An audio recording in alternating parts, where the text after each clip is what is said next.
Hello, welcome to Follow Everton. This is the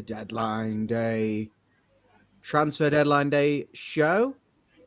We've got Jan with me. We're in our retro kits, thinking of better times. Yes, hello, Ryan. Hi, Jan. Hello, everyone. Yes, I thought I'd wear this in honour of the last time we were objectively good. Is that the Paul Gascoigne kit? Well, it is what it is. To be honest, this is just very much a very candid show, not too serious. We'll be talking about all sorts of stuff, not necessarily football. And obviously, we'll have our eye on what may or may not be happening. May or may not be happening in the world of Everton. And of course, Jan, I think we'll keep our eye on everything going around the Premier League because I think it's safe to say it all does affect us. Ultimately, the business of Bournemouth and Forest and all these other teams, it does really impact us. So we'll keep our eye on what's going on. Well, it does. On that note, I mean, we've already seen that Forest have made some signings. Just in relation to the potential for buying, Harrison Reed off Fulham. The news has just come through that Palhinha's deal to Bayern Munich is off due to his inability to fly over there and the German window closing. So he's already done a medical. Sorry, he's already done a medical. Palhinha. Yeah, but apparently it's I don't know. It was just because the German window's closed and they've not got the paperwork in. I have no idea. But does that means that Harrison Reed could go potentially because they've still got Palhinha? Yeah, no? and let's be honest, the last few times we played Fulham, Harrison Reed, I'm not going to get personal, because especially if he signs for us and then it goes up on anywhere we say these kind of things, but the guy is a handful. He's bitey, he's aggressive, he's niggly, he sort of gets physical in the game, and I suppose being diplomatic, he'd be an asset. I would have liked Harrison Reed because at this point I'm just looking at the squad and thinking we're short of bodies everywhere. I look at left back. We've got 38-year-old and Mikolenko, who we all say has won a competition to play for us. Well, hang on. Who says this, Ryan? You say this. Leave the lad alone. We've got. Let's think about it this way. Okay, aside from prodigious talents, the quality of football that he would have played in an Eastern European league is not going to be up there. So if he's got the potential and we've signed him, he's going to, I'm not going to change your mind. So no, he's not good. And the centre halves, if one of them gets injured, you've got Keane and Godfrey as your backup centre backs. Then at right back, you've got Coleman who's injured and Patterson who looks positionally all over the place. Midfield, they're all very similar.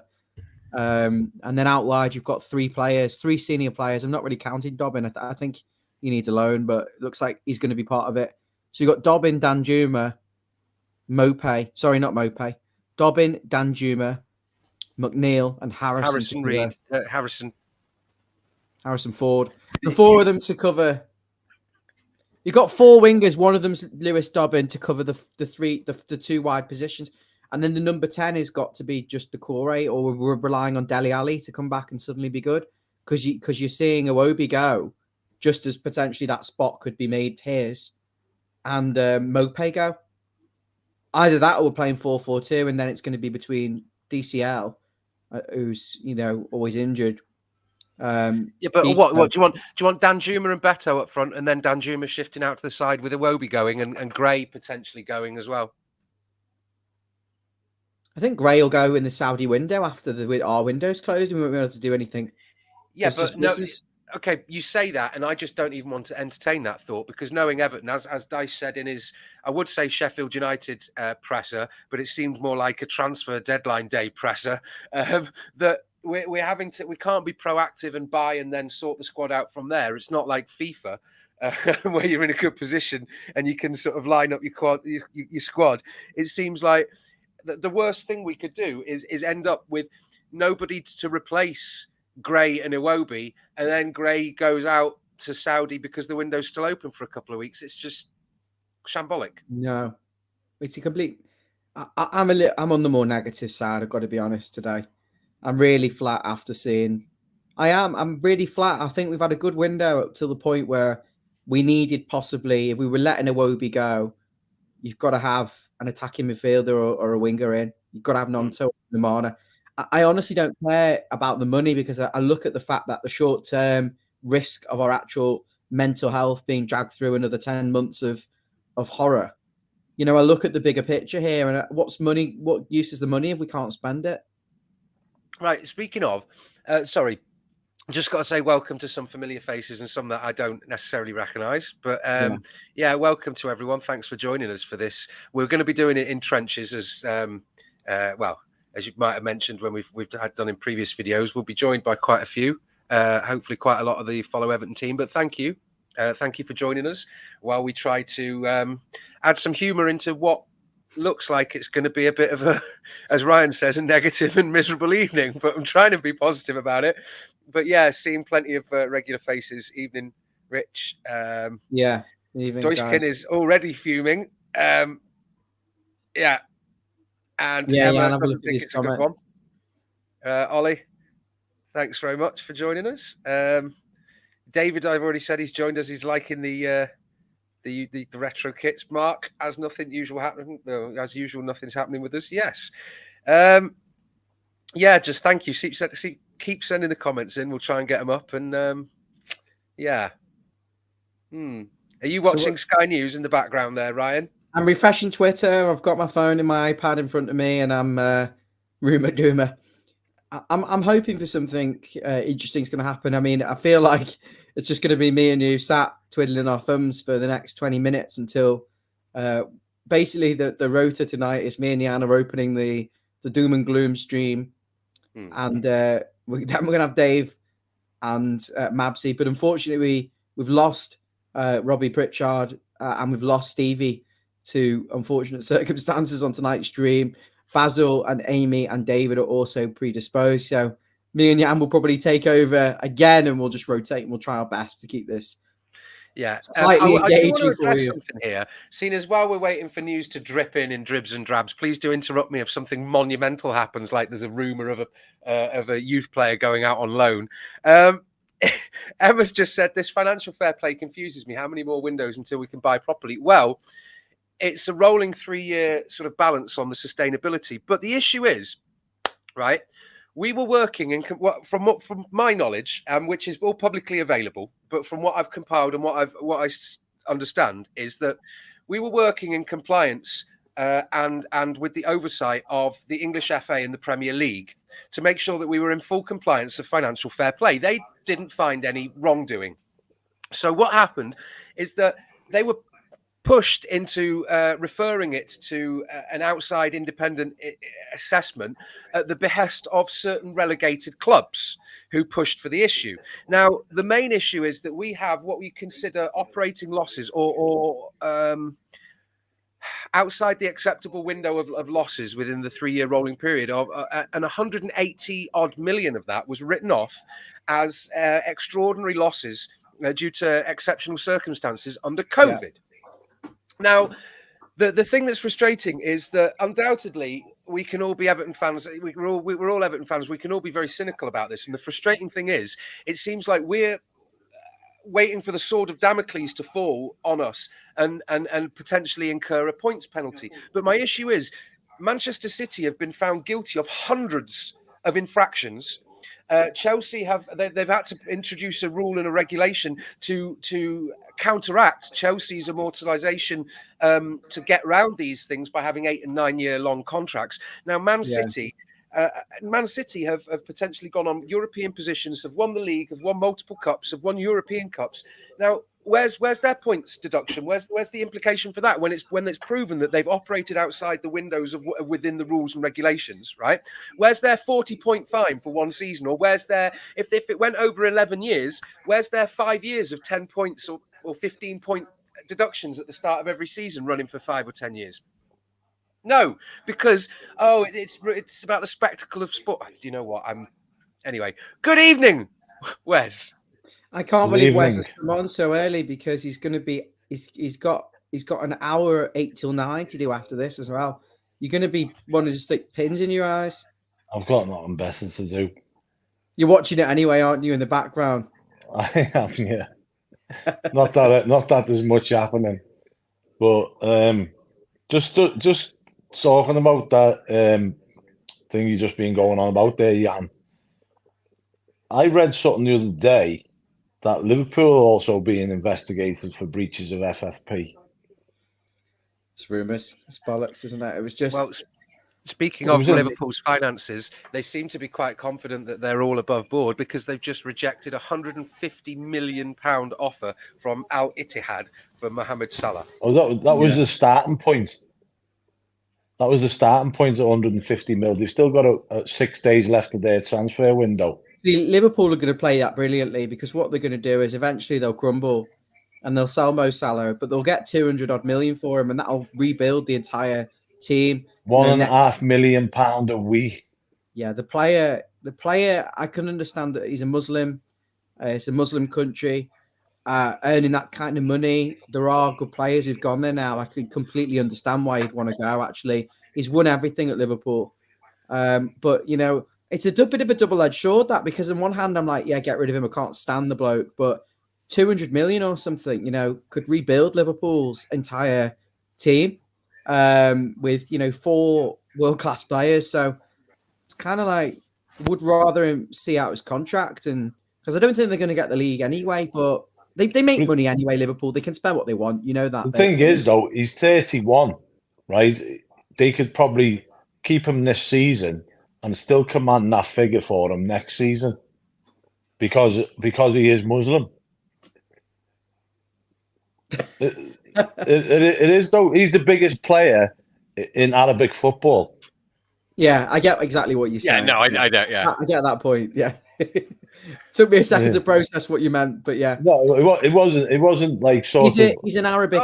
Good news though, if anyone hasn't seen, by the way, good news in terms of relegation or bottom half of the table contenders competition. Wolves have lost Mateus Nunes to Man City for 53 million, and Man City continue to just throw money at their league competitors. But here's one for you, right?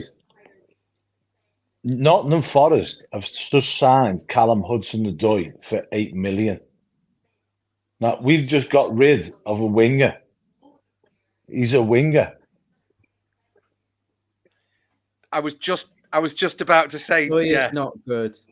He's not good. He's on massive wages. He's not doing anything. Sorry, are you telling me that he's worse than Neil Maupay? Bayern Munich wants them not so long back. Irving Lozano has gone to PSV, but Bakayoko doesn't want to go now. So, I mean, it's an interesting one because that's the winger they brought in to replace Bakayoko, but Bakayoko's staying. Arsenal's young backup, Nuno Tavares, has gone to, is it Forest on a season-long loan? Yeah.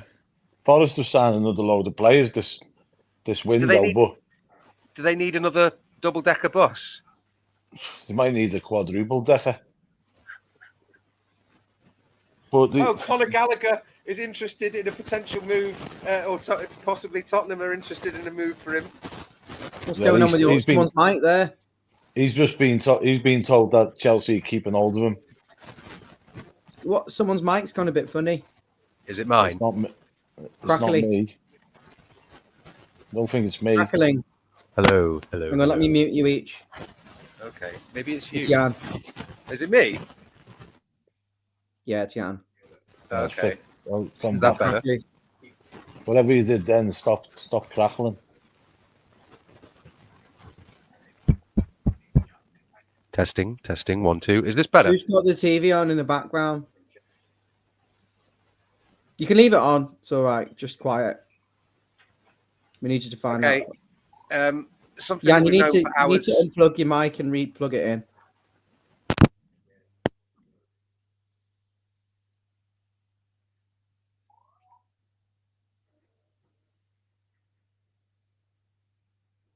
Have you plugged it back in?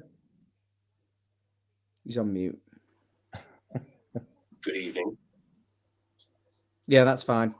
Okay, excellent. But that's not your mic. That's not your mic, Jan. That's your computer, Mike. Yeah, there was a bit echoey. Let's have a look. All right. Well, you just keep talking. I'll sort it out. We're up to 2,481 subscribers. Let's get 19. There's 121 people watching. So if you are one of those people who are lurking and haven't subscribed to this channel, hello. If you are one of the lurkers watching with nothing better to do, then please smash the subscribe button and actually do us a favor, regardless of wherever you're watching.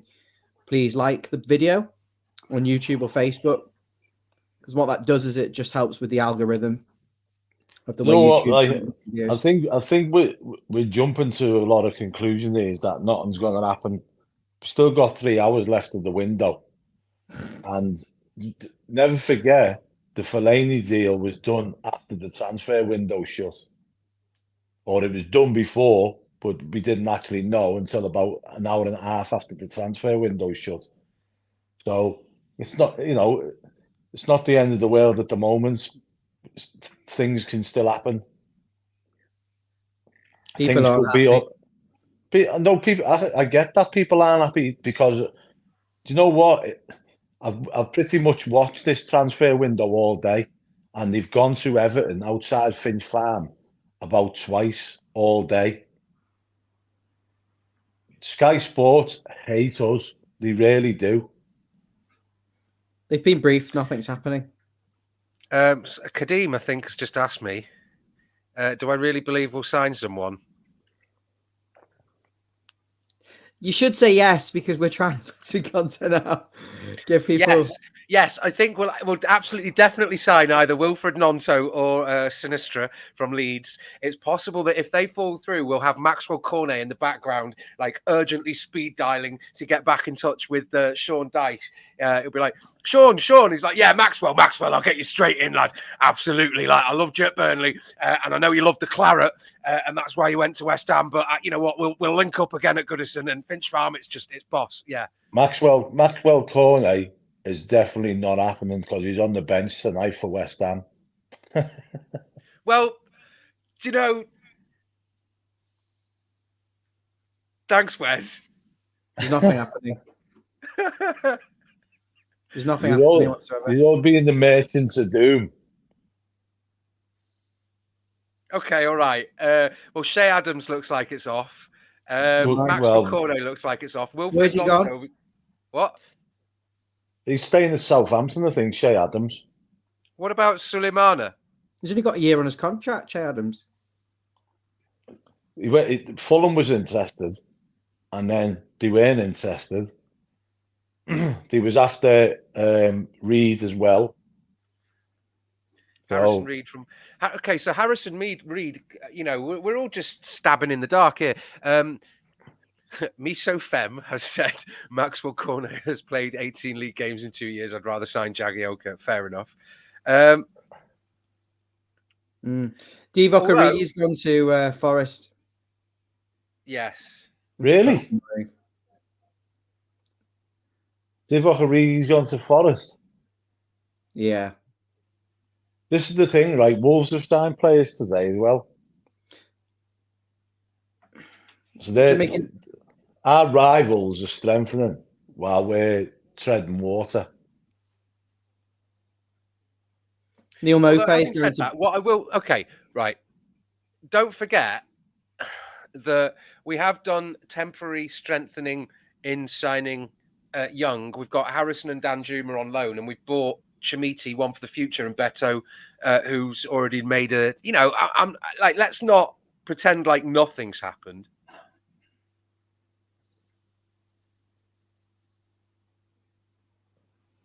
No one's got anything positive to say to that. Pretend that who? Sorry. What did you say? Pretend that what? Well, let's not pretend nothing's happened, because we've got Young as a sort of year-long backup, and a forward-thinking fullback, or 3 of the 6 players or 3 of the 5 players we signed are on 1-year deals.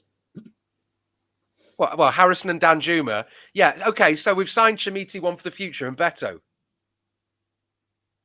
We've not even paid anything for Beto. What? Well, we don't owe any money till next financial year. We've not actually spent anything. We've also just received 2.5 million today for Niels and Kunku, who's just joined Eintracht Frankfurt. We received 30% of the sell-on clause. So we've received in total 4 million from Niels and Kunku this window. We've received 7 million from Ellis Sims, of which 3.5 was up front. We've sold Samuel Smith as well. We received some money for that.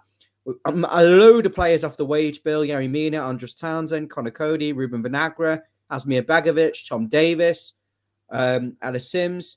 Hang on, Jan. It's really distracting when the random comments come up. The players, we've got rid of millions and millions of pounds off the wage bill. We've got loads of players have gone. And we've brought in 5 players, three are on 1-year deals. I'm firmly on this has been a bollocks window camp. At the moment. But we got the striker, but we've got another problem. Alex Iwobi, 4th highest created chances in the Premier League last season, signing for Fulham. Well, who's going to create these chances? You're putting an awful lot of pressure on McNeil, Dan Juma, and who didn't do anything at Spurs, Dan Juma, let's be honest. And he didn't Harrison play very much. Had a major injury. He didn't get a game.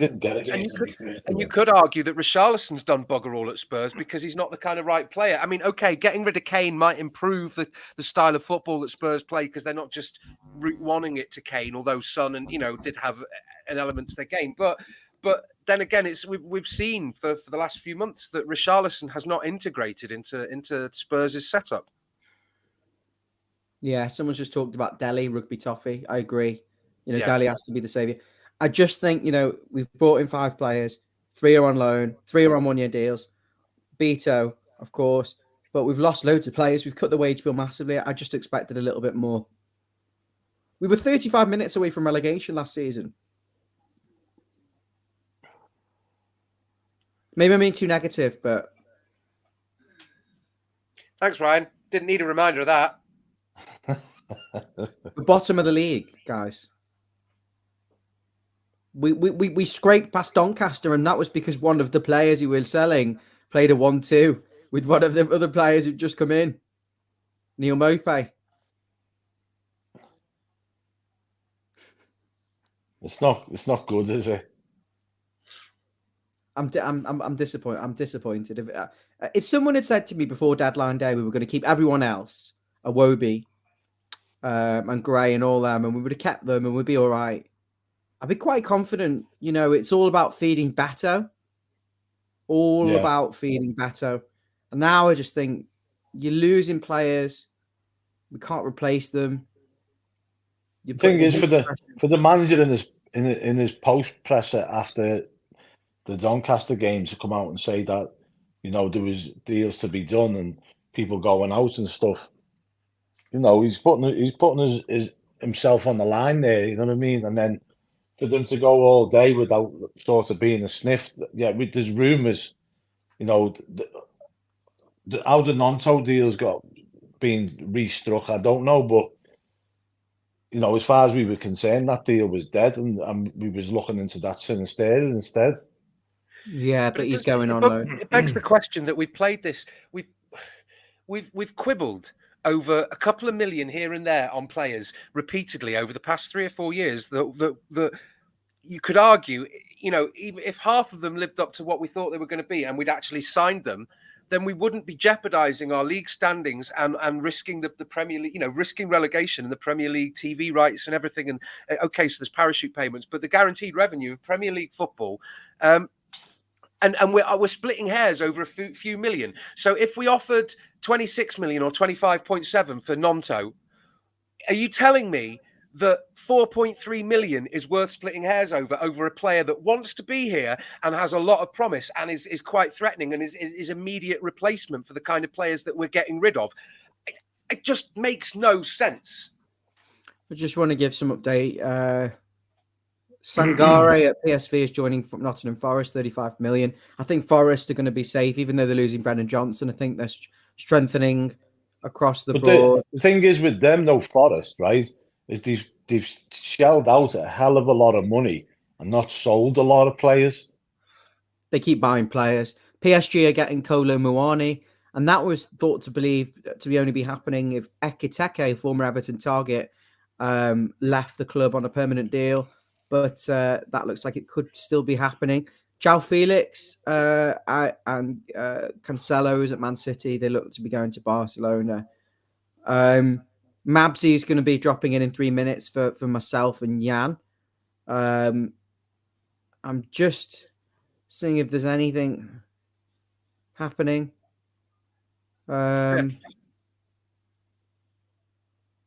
Yeah. Comments? Yes. Well, I was trying to put them up before, and you were telling me it was distracting. Yeah, go on. No, do them now. You got. I mean, David's just said before. Yes, pay the difference. Absolutely. I do think that. I mean, a lot of people are saying that they think we're going down. Corey says we're going down. Yeah. TJ Mid says Beto's going to be living off scraps, and that's exactly my point. If we don't sign somebody creative and forward thinking, we need to have that joined up play, because the thing is, I've always been a supporter of Iwobi. I've always liked him. I've always wanted him to grow and push on and be a better player. But unfortunately, we've seen too many times in which, yes, he's had moments of what you might call brilliance, but he's run down blind alleys. He's put us in a great position, and then we passed it back to the fullback, and then it's gone across back, and then eventually we've done nothing and not pushed into the box. And it's the same all across the pitch. Now, if you don't have players that are going to be driving forward, like, okay, even Chamiti did that, but Beto and Danjuma definitely did that. Okay, it's against Doncaster, and as Sean Dyche said, it's a completely different kettle of fish. But if we don't have players that are going to push forward, that are going to bring the club the results on the pitch that we want to see to secure safety, then 22 million for a player in his last season, rather than walk away and do, I don't know, a Tom Davies or a Dan Gosling or just anything. Yes, get some money for them. Get the money in and sign someone. Crying out loud. Sorry. Do you think it's all been smoke and mirrors this whole time with Dyche, the promises of signings and this, that, and the other? You think it's just what the usual? He's played it down. Waffle. He played it down, and every time he was asked about transfers, he basically said we were skint. And if anything comes up, we'll do it. He played it down. No, we have the right to sign anyone. We're under investigation for FFP breaches. He played it down. He played it down in his press conference for the pre-match. But when he was asked about it after the Doncaster game, if he was going to be getting anybody in, he said, "Yeah, we're doing deals. We're going to try and get some deals done." We've not spent any money. There's shitloads of comments. What I'm going to do is I'm going to drop out from Absy. Jan, I don't know whether you want to stick with them or come back with me in half an hour. I'll stick around for 5 minutes, see what's going on, because loads of comments. Let's try and get these up. Yeah. All right. Substitution going off. Channel admin going off. Well, I mean, that is a lovely comment here. I don't know how true it is. I really don't think so, but thank you very much. A rose between two thorns. Has anyone met the new member of Follow Everton, by the way? What, Wes? No. Or Robbie? Or Toffee! Toffee, this new member of Follow Everton. So she's making the debut tonight. She's basically 2.5 months old. Quite literally, she's born into all this nightmare of what is Everton. But she said to me she wanted to come on anyway. So just thought I'd introduce everyone to Toffee. Yeah. Okay. I'm going to put it down. I'm going to put you down, Toff. Right, I'll come back on in a sec. Careful with your words there, Mabs. Wow, no, yeah. Yeah. Wow, Jan. Wow. Right, let's get back to some serious stuff. So, yeah, I've just been listening in. Yeah, we're not getting anywhere, are we? I don't think, usually there's some rooms, someone spotted outside Finch Farm, something like that. And Wes, I'd just like to pick up on your comment where you made about Sky Sports haters. is it a question of basically because there's nothing happening, that's why we've not been on? No, because they've been going to Wolves and there's not much been happening at Wolves. Yeah, but Wolves are setting private. They're on the directors in for a deal on some player, and they're quite literally flying over now to wherever in Germany to actually get the deal done. No idea. Yeah, that's No what has idea, been reported on but Sky Sports News. there was something up where they had a loan deal for somebody. They kept going backwards and forwards to Wolves. I say Everton's been on about twice all day. Yeah, but does that realistically point to there is nothing, quite literally nothing going on? Well, if there isn't, or if there is, they're keeping it very, very close to the chest, and they're not telling the reporter outside Finch Farm. I don't think it's happening. That's why. Honestly, I can't see it. Can't see it. See, usually it's usually rumoured, isn't it? Or there's something going on. It's just a typical Everton This typical Everton at the moment. There's nothing going on. I can guarantee it. Yeah, well, I think Mabsy missed that then. What did it say? It was new signing for follow Everton. Toffee joins for an undisclosed fee. Well, to be fair, she could play up front. To be fair, nothing stopping her. Was desperate. Yeah, and she can run. I was tempted like earlier in the week to consider going to Finch Farm in the car and doing a live follow Everton correspondent thing and taking a purple wobbly sausage. No,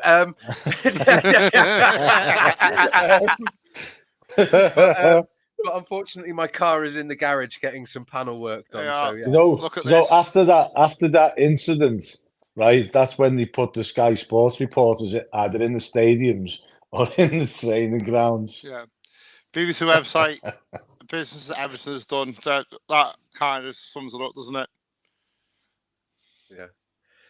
Yeah. Ansu Fati has gone from Barcelona to Brighton. Good business that on loan. What is going on in the Premier League teams? Yeah, what got me as well is Villa signed that Clement Longley, right? And he's not the greatest defender, but he's better than bloody Michael Keane. Well, I don't know. I mean, Fulham. Becky's just asked, is the Iwobi deal dead because they didn't get the Paulinho money, which means we don't necessarily have the Suleimana money or might not get. Yeah, but the thing is, though, we could still get Harrison Reed, potentially, because Iwobi's demonstrated that he can play in centre mid, and if that's how Fulham want to deploy him. But then, equally, they got the money for Mitrovic, didn't they? Yeah, the Iwobi deal's done. Yeah. But I think what it was with the Paulinho deal was that the two clubs couldn't come to an agreement on the price. He was over there at his medical, but the two clubs couldn't agree a price, so that's when the deal collapsed. So, yeah, Brighton just absolutely will turn into a superstar and then just get a stupid amount of money, like they usually do at the moment. I'm just going to put this up there because it's hopeful. It's Aidan has said, heard rumours that Everton have made a £35 million bid for Nonto.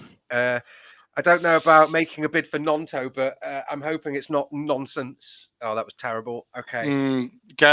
Yeah, you should be sacked for that, to be fair. Hope Ryan's watching. Oh, he is. So. Oh. Well. Yeah, so kind of, yeah, you're probably going to be sacked in the morning.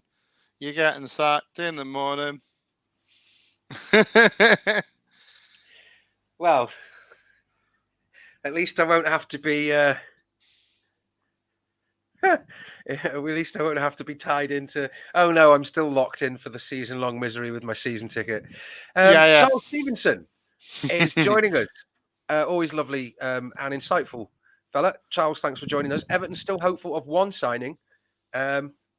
Sorry. Actually, yeah, Robbie's joined us again, a Leeds fan. As a Leeds fan, he's dreading losing Sinistera or Nonto in the space of 10 minutes.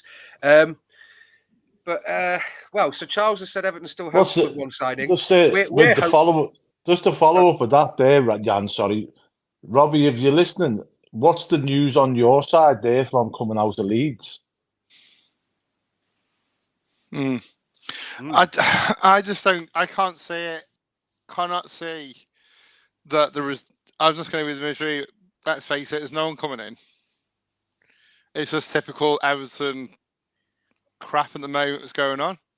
As Ryan rightly said, we haven't spent a penny this window, a penny. Quiet, insane. I will just say, I've noticed a comment from someone in the comments there. I'm not going to put it up. Just be nice to each other, because we'll try and have, raise comments, even if they're disagreeable, just to discuss them. But I will just say that Charles Stevenson, from what I understand, is a nom de plume or an alias for somebody that appears to be quite knowledgeable about the workings of Everton and what goes on, because he's come up a few times on Twitter in the past and given a bit of insight that's turned out to be insightful, reflective, and sometimes true ahead of official statements. So I will just say that. Everton have offered a loan for some vitamin by obligation. This has been floating around this for a while, this rumour. Yeah. It has, but, I just don't see it. I think, where's the agent talk where you can't keep deals quiet for this long, especially this late in the window. You can't. I'm not having it. I always hark back. I remember when Fellaini signed. Nobody knew about that. Yeah, nobody knew about that. Quite literally, we went to bed thinking we signed Carlo Nash, and then next thing we'd signed Fellaini. Hello, Nash. You remember that? I remember Blue Kipper. Yeah. It was like we signed Carlo fucking Nash, and that's it. And then suddenly it broke like 8 o'clock in the morning that we'd signed Fellaini overnight. But I just don't think now, in this day and age, you can actually keep these deals quiet. I just don't think it's a possibility, especially with the agents and stuff like that. Yeah, my dad was on Blue Kipper. Funnily enough, I had a trip down memory lane the other day. Seeing as we're not just talking about transfers and everything, I don't know if any of you guys on here ever went. It's still going. Grand old team. I had a look through my dad's old posts on there. That was interesting. He'd been on there since bloody 2000 and God knows when. Is when Skies Are Grey still going? What, the fanzine? Yeah. No, that knocked on the head. But I think actually a young lad called Tom has started another fanzine, and he comes from somewhere. He's an Evertonian, but he moved away for uni and work. And I don't know if that's when Skies Are Grey, or whether he picked up the name, or whether he started another one. And I remember Skies Are Grey. That was like, yeah, but I won a ticket. I remember winning United ticket. I'm sitting in the main stand for Blue Kipper. Always remember winning a ticket. Absolutely great website that was. Yeah, I met the guy from. I met the guy who ran Blue Kipper at the Bull and Dog from MySpace. Imagine that. the Bull and Dog on the North Road out of Liverpool for a night with Anders Limpar. All right. Sorry to kill the conversation there. Here's a big one. Rumour has it the big Duncan Rooney will take over and we lose tomorrow. Well, I can't see that personally. Is Dunk still at Forest Green? No, he got sacked. Oh. Yeah, but at least they've gone green and eco, and they've got like eco-friendly chips now and bio oil. Vegan menu, vegan only. Honestly, it's ridiculous. You can't push your own agenda onto fans. I think that's ridiculous, to be honest. Yeah, but hang on. Like, let's not get political. I'm quite an eco. I did grow up with one of the cartoons growing up was Captain Planet, so I do care about the environment. Everyone cares about the environment, but it shouldn't be the responsibility of the end user when companies make all these choices. And right, you know what? I'm not gonna.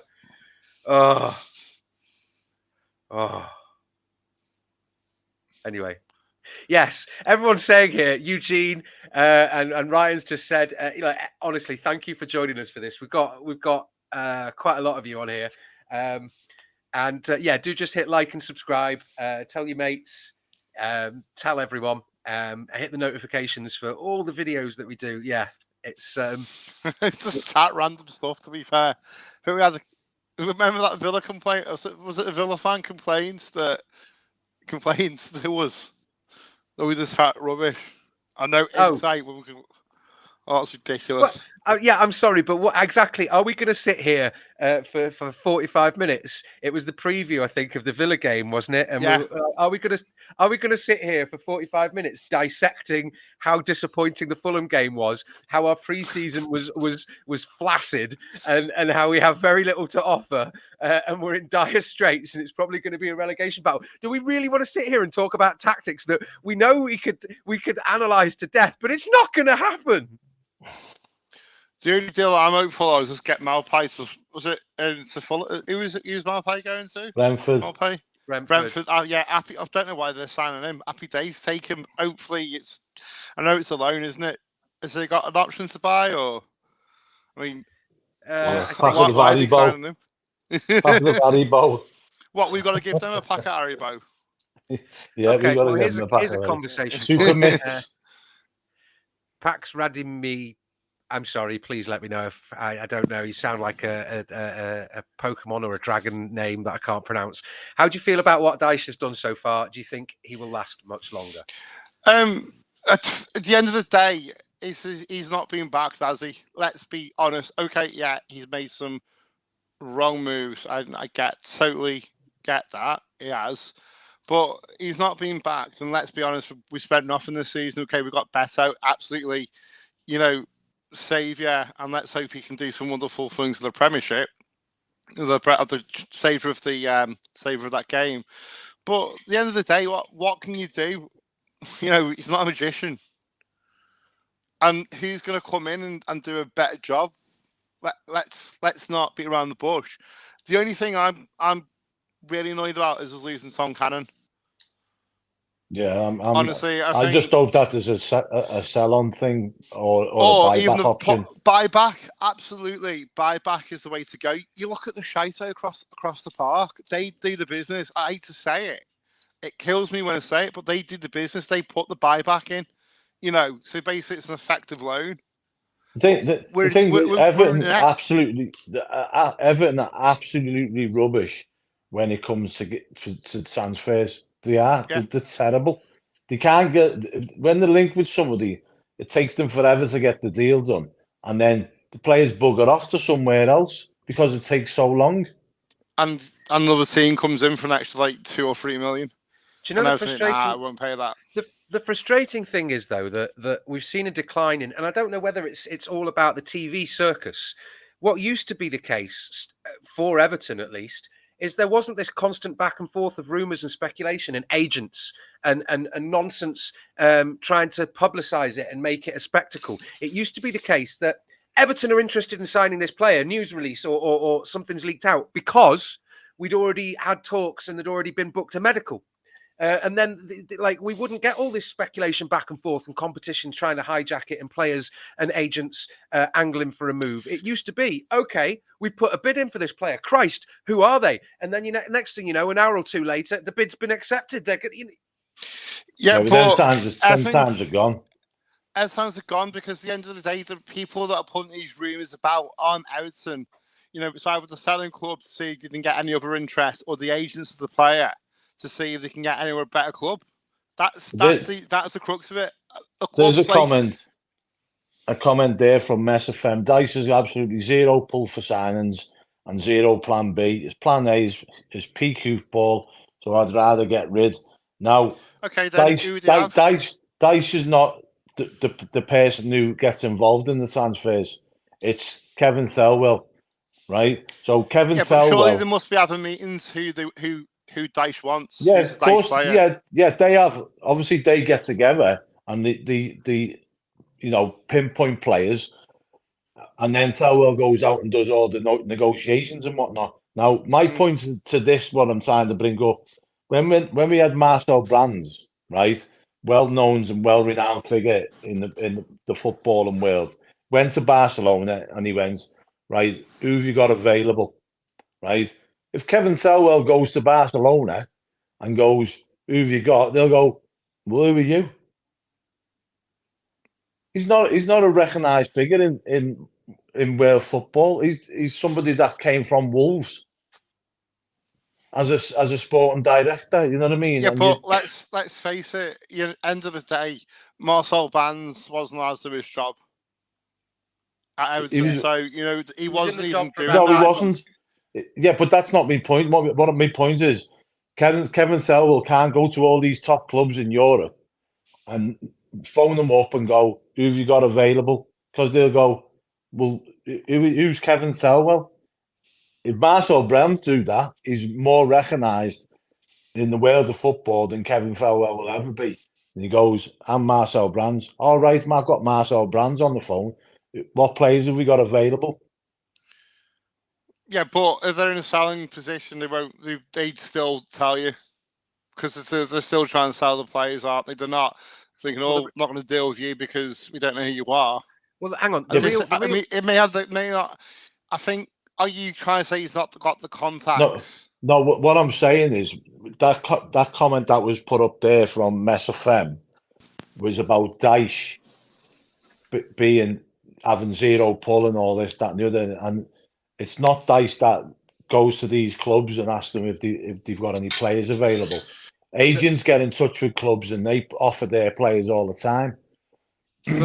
But Wes, the guitar player here has made a very good point, and it was literally just what when I said before, and then I put my finger up. It's not Thelwell or Dyche, it's Everton and the Stain and Mashiri's regime that seems so toxic to linked players. Now, the point is, what my thinking is, right, and people have said it spot on. My thinking is that, welcome to Robbie, who'll join us. Sorry for joining us in the heat of a match report. Right, my thinking on that comment is it's spot on.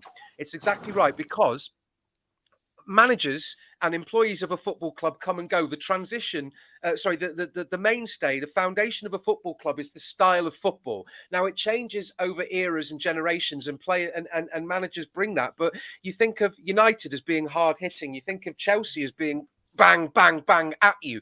You think of Stoke used to be long ball and all these kind of stereotypes, but it reflects the type of play and the ethos that's at the club. Now, Everton had this ethos of multiple things, of being, okay, you could say the people's club, or of being passionate, or of the fans the players dying for the shirt and putting in a shift. Now, it could be that it's Mashiri, it could be Bill Kenwright, it could be multiple things at the club, but there's a crisis of identity at Everton. In my mind, and we haven't had young players being brought up through that have had that club and the training mentality. We haven't had iconic players come in and lead the line by that, and we've had so many breakdowns in what it means to be Everton that when club players are linked with us, there's nothing to buy into. There's nothing that they can see as identifiable as this is Everton. I want to be a part of it, and for me, that's the problem. Sorry for. I agree with what you're saying and what that comment said. The fact that it's not Thelwell and Dyche, right? All I'm saying is Thelwell never had the reputation that Brands had. Now, there was a comment earlier that Brands was a flop. Brands was not a flop. Brands brought in some really good players. Mina, Gomez, when he first came, was excellent. James, he wasn't a flop. So just because he wasn't allowed to do his job. Was he actually the one bringing in the players, though? Yeah, of course he was. Someone else? Why was no, it? of course he was. He was the director of football. It was just that people were involving them. People were involving themselves in the transfer dealings, and he wasn't allowed to do his job. I agree with that, and he even pretty much said that himself when he was. Yeah, we don't know, Wes, what was his signings and what wasn't his signings, and that's the real crux of the matter. Right. So I just want to say, Robbie's been very patiently sat there. Yeah, looks like he's slumped. Fell asleep there, Rob. No, I think he's frozen a little bit. Oh no. I was going to say I'll head off for a little bit, seeing as Robbie's coming, but do give him a warm welcome, Robbie. Always Mr. Positive. So if he does, Hopes he's got some inside info for us when he comes on. Yeah, I think he's having a few issues there. Right, if he comes back in, then I'll dip out for a little bit. Yeah. Well, yeah. Thank you very much for letting me rant about that. But yeah, sorry, I cut you off there, Wes. Carry on, mate. Sorry. No, like I said, it could possibly be that there's a stain on the club because of the way it's being run, and the way it has been run for the past 6-7 years since Mashiri took over. Now, I said this the other night on the chat, we was all made up when he was throwing his money around and buying players for 50 million and this, that, and the other, and people were saying, well, it's not my money. Then the same people that were saying it's not my money will be, not saying that anymore, because we haven't got any money to spend because of the willy-nilly spending in the first place. I'm not going to argue on that point, to be fair. So, just a sad situation to be in, and we're on transfer deadline day when we should be talking about the transfers. Again, we are not. We are talking about other stuff because nothing is going on. Yeah, but I mean, to be to buy into the Denise Barrett Baxendale narrative, taking a page out of her diary, but focus on the new stadium. Focus on the new stadium, which is actually currently halted after the sad passing of Michael Jones. Oh, it's back up and running now. Yeah. Oh, is it? Yeah, it's been back up and running for about 2 weeks now. Oh, I didn't know that. I thought it was still suspended. No, it started about a week after. It was midweek last week that it started. Yeah, because they have to get HSE in and all that, don't they? And have an investigation and whatnot. But yeah, sad times. But there's Tim Howard. Tim Howard's on Sky Sports. If anyone wants to watch. Watch the nothing. It's what though. It seems a very a dead kind of transfer window. Usually you get there's big signings, and there's not really that many going on. Well, apart from the 150 million turned down by the Red shite.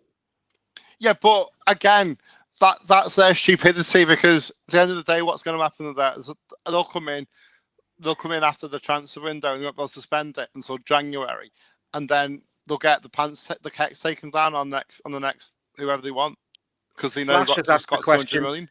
Flash has asked the question. Well, he's raised the issue. He wants to see Decore out. He'll even pay the taxi. He scores one big goal. Yeah, what do you feel about that? How do you feel about? Who are you going to replace him with? Andre Gomez, Jean-Philippe Gbamin. Well, another injured all the time, like Calvert-Lewin. To be fair, I mean, he's worse than Calvert-Lewin, isn't he? I think this is our Dutch contact, isn't it? Okay. Hello. Is this our Dutch contact?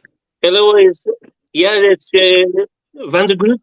You follow Everton? Hello, Van der Groot. All right, Van der Groot. What on to say? Yeah, for sure. Just wait. What? Sorry.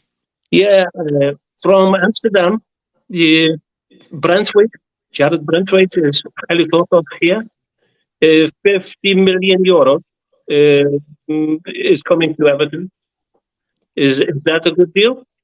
Who is? Yeah, we buy Jared Brentwaite for 50 million euros. Okay. All right. We're going PSV. Well done. Are you giving us Davy Klassen? Yeah, I'm just giving you a hot off press. Okay. How do you feel? Your fan happy?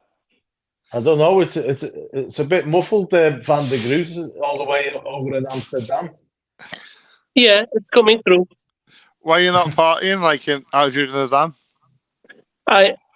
50 million euros is a good business. 15. No, absolutely. 5-0. 5-0. Oh, 5-0. 50. Of course. 50. 5-0. I think I'd take 50 minutes. Yeah. I think there's a bit of 5-0 on the background there. Yeah, it's unfortunately I'm undercover at the stadium. Has he arrived in? Has he arrived yet, or is he? Yeah, he's on the plane with me. He's on the plane. He's on the plane. You're on Yeah, the for stadium. sure. For sure. I thought you were at the stadium. Yeah. Is Now we won't play in area. Van der Groot. Van der Yeah, Van der Groot. Groot. Van der Groot. Remember the name? Have you got any? 50 million euros. We purchased Have you Jared had any, Brandley from any Everton. contact with You wasted. Have you had any contact with Mrs. Doubtfire while you've been flying around? Mrs. Doubtfire, dear. Oh, no. What's Bill Kenwright to work as the deal master for this 50 million? Not to do with Mr. Kenwright. Okay, what's Mossad? I deal only with Mr. Mashiri. Okay, what's he like to deal with then? Oh, beautiful. Beautiful. Beautiful. Never to deal with him. I think he covers. I think you've been out there, Van der Groot. Yeah, I will be back shortly. Okay, well, yeah, good luck there, mate. Thanks for coming on and joining the stream. Yeah, you take my money. Okay, we'll take your 50 million, thank you, and not spend it. Yeah, so it's just us at the moment. Okay, what are you doing, Wes? Hold on. The guy who said he wanted Decore out flashed the original. Said it's not his point. He just wants Decore out, and he's not asked about who replace him with.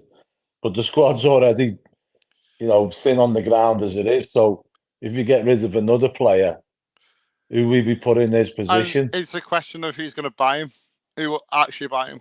And also, who will buy him? I'm not saying that. I'm not disagreeing with Flash the original whatsoever. You know what I mean? But I just, when people say they want players out and we're already, hang on, we got Sean Dyson. Sean Dyson's hi in. Sean, welcome to the stream. Oh, hello. All right, Sean. Hello, boys. Sean. First of all, I just want to say, I haven't got a pot of gold, and you're all slagging me off. But we haven't got the money to bring in the transfers we want. We'll bring them in soon, though, not this window. Right. So when soon, John? Well, in 2 to 3 years, I'm hoping to make the signing of Arnaut Danjuma permanent. Are you worried about your job? And do you think you'll be here in 2 to 3 years? Oh, why have you done that? He's gone. Oh, was it? Yeah, I thought that was you. He must have. He must have had someone come in to Finch Farm now. Yeah, he must have a deal on the go. Oh, hang on. Hello, Robert. Right, Rob. Hello, friends. Right, so in your connection world, is there anything happening? Are you okay, boys? Yeah, good, mate. You? Yeah. We just the latest one of Stephen Alzati from Brighton. Yeah. You Are we like getting him? anyone, Rob? You like him? Who is it? Stephen Alzati, central midfielder. Stephen Alzati. Where's he from? Colombia. Don't know. I haven't seen him, to be fair. Can't see if I've even heard of him. No. There's a chance. Just to hot off the guy prep now. What's going on with your mic there, Rob? No. There's a too big. It keeps it sounds a bit funny. Same how's the wife? Shaken. Yeah, fair enough. So is there any understandable. Is there any news you want to tell us? Got any connections have heard any rumours that what's going on? I used to have loads of connections because I was at the club, retired in 6 years. So with me. Yeah, it's not what's going on, is it? In your opinion, what do you think?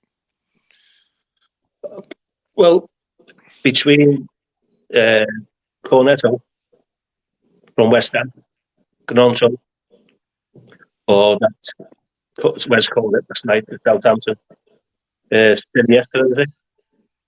Sinister. One of them today. One of the three. Well, it's not Cornetto because he's on the bench tonight, or Corno, or whatever his name is. Was informed earlier that we signed Stephen Pienaar and he was on the bench for Spurs when we re-signed him. So that could happen still, if that's the case. It narrows that down a bit, doesn't it? Yeah, I mean, it gives you probably about an hour to get the deal done. Well, Yeah, I remember though, 10 o'clock. the deal sheet only needs to be signed and faxed through to the Premier League. Remember this? Yeah. And then they've got 2 hours, haven't they? I think that's still the case, and they still use faxes. Who knew? In this day and age, where it's like multi-million pound, hundreds of millions of pounds, it's all about transfers, and they still use faxes for every deal sheets.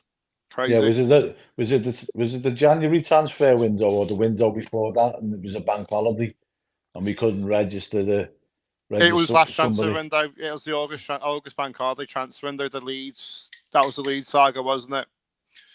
Because we signed him on August 31st, but then he couldn't play for the Leeds game because it hadn't been signed on the Friday or because Monday was not a working day, so it was I think it might be. Who was it?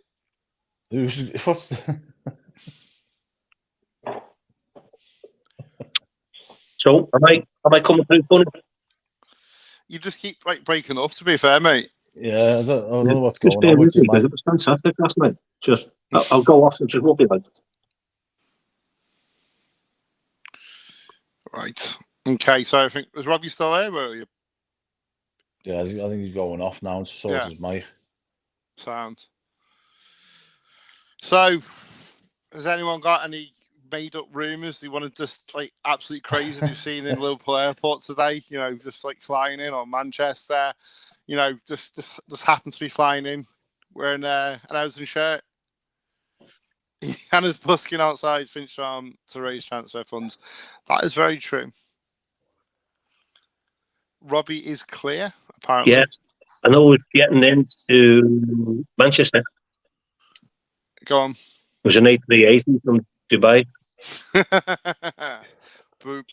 Yep. Mabsy, you never heard it from me. Okay, cheers, mate. We'll keep that on the down low. And then it's A380. They only get them 3 times a day. Are we happy, or are we thinking something? So long we got to go.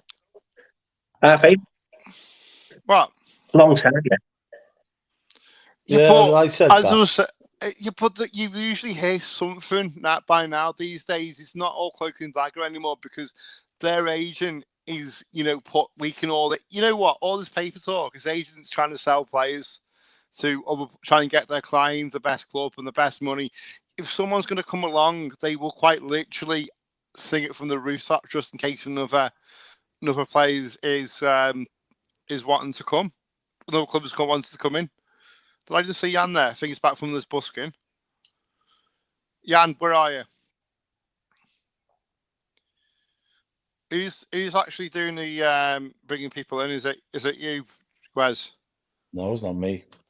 Okay, must be. Is it? Oh, well, who's someone is? Bear with me.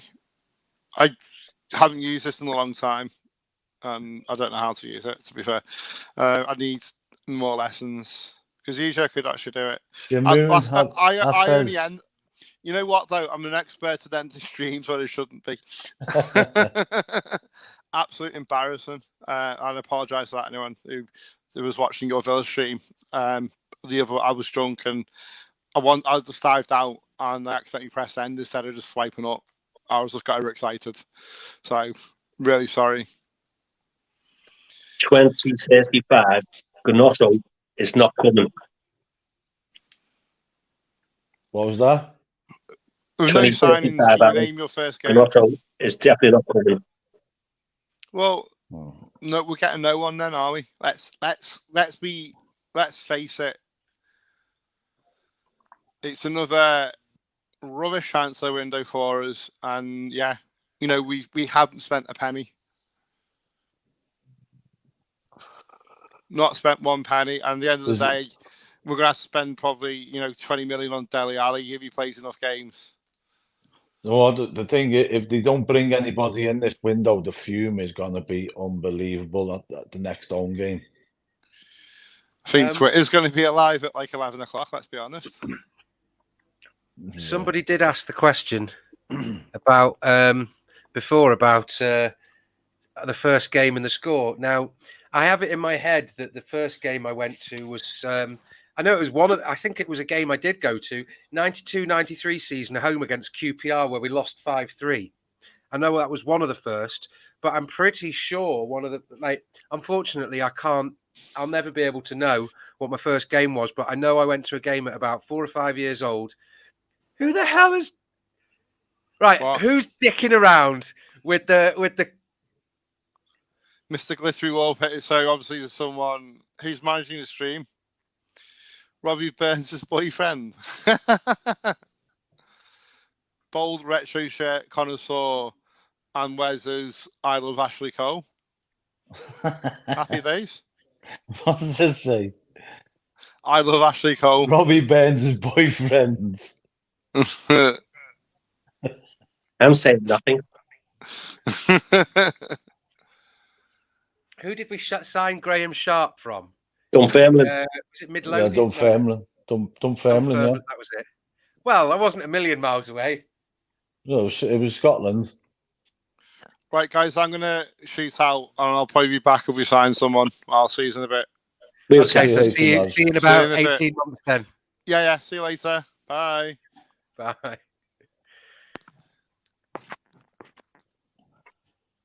I'm sure. I don't know what's up with me, mate. I'm a muffled. No, I can hear you fine. I can't.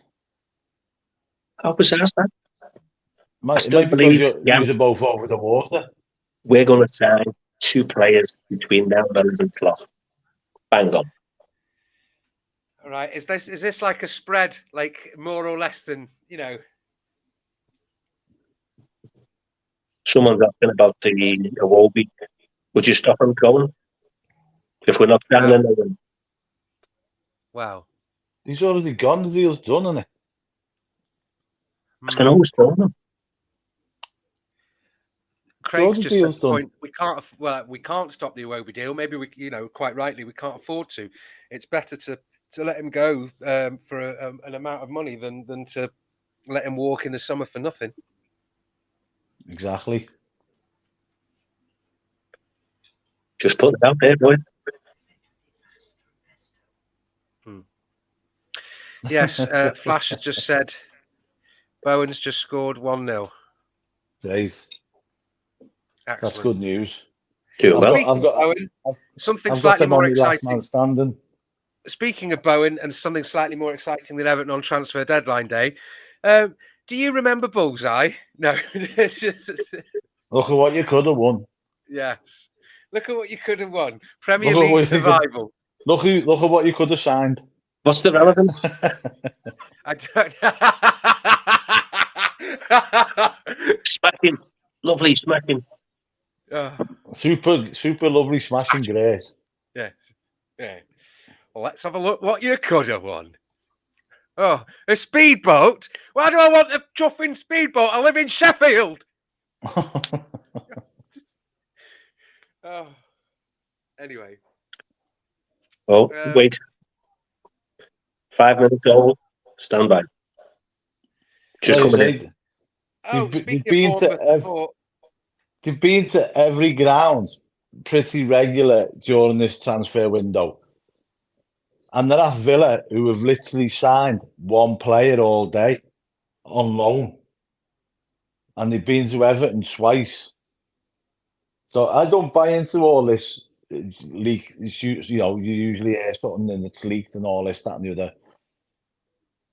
At the end of the day, if Everton are playing the cards close to the chest, they don't want things getting leaked. Yeah. Clubs leak things on purpose.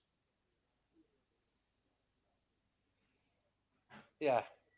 It's like what's that story? Whenever there's a newspaper release, like sources indicate something at Buckingham Palace, from inside sources. It's like the source is Buckingham Palace. Yeah. Anyway.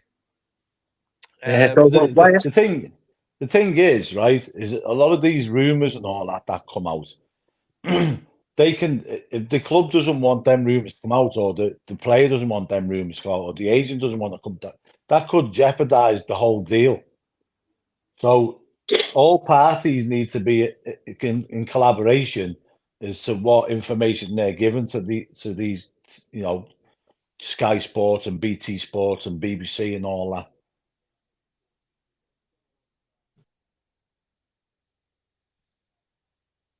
Well, we can't do nothing about us at the moment because it's all gone quiet.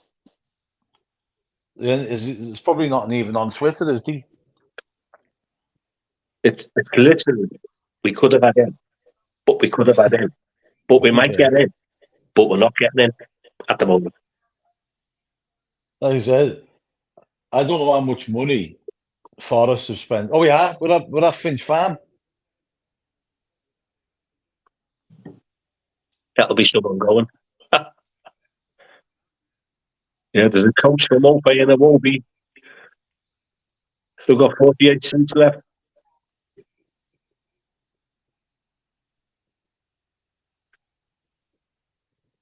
There we go. Go on. Look at what you're doing about. So he's saying, we know Leeds wanted in excess of 30 million for Nonto.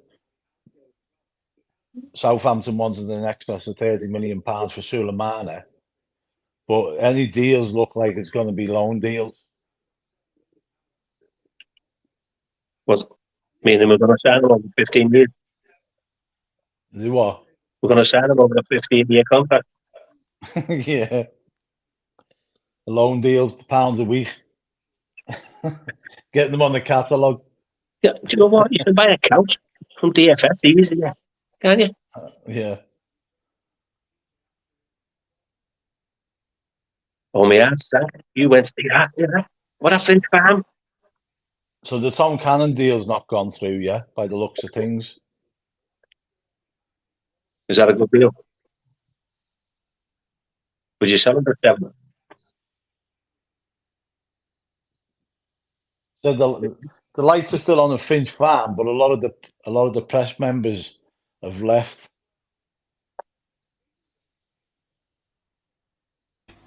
So again, I don't know if they're Alan Irwin there. I just rewound it and sort of summarized it for people who don't have Sky or who aren't watching, because it's just repetition and regurgitation of everything. Alan Irwin says it's a difficult day and recapitulates the point that Dyche made in his press thing, where it's all dependent on money coming in. But he says it's a difficult day.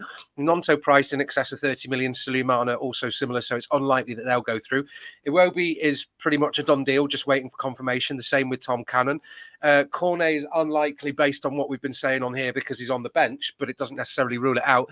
Gray is still here, but he could still go to Saudi Arabia. However, I don't know. I don't know why the need to say this, but he signed off with saying, "But we could well still see something." You know, he's just intimated that there may still be developments at Finch Farm before the end of the night. Thing is, right? If Gray goes next week to Saudi, that doesn't help us. That doesn't help us one tiny bit. Apart from the fact that it just puts money in the coffers. Can't sign nobody after today until January. So I don't know. I don't know why they're digging. I don't know whether he's digging his heels in, or the club are digging their heels in. But obviously, he hasn't played since the start of the season. So what's Dyche's plan with him? Would you keep him? We'd have to keep him, Robbie. Yeah. The numbers, because he's under contract. We haven't got it. We haven't got enough players. Yeah. Would everyone else keep him? Would you keep him, Jan? Sorry? Would you keep Gray? Well, I'm going Gray anyway. I don't know. The thing is, when you look at him, and you look at his performances, he's been at best a 1 in 2 player. And I don't just mean scoring, having a blinder or anything like that. I mean having a decent performance or any kind of positive impact on the game. At least half the time he's been anonymous, absent. If anything, just we've had to carry him. And he has the potential to find a yard of space and make a beautiful curling shot into the top corner, but that's been less and less frequent. And he runs himself into dead ends. He's not strong and holds the ball off, and he gets pushed off it. And is that what you want? Do you want a player that's not going to offer anything? Well, if you've got nothing else, then that's what the best we've got. Then yeah, but what I'm saying is, if the Saudi window is still open for 6 days after ours shuts, if they come in, say middle of next week, and offer us 15 million for him, do you still let him go? Well, that 15 million comes off. Yeah, but the net players in and out. Right? We've got a glut of centre midfielders, and we had a shortage of wingers. We didn't necessarily get rid of. Okay, we got rid of Gordon and Richarlison, and we've got Harrison and Danjuma in, and Young, who can potentially push further up. But I don't know. I don't know.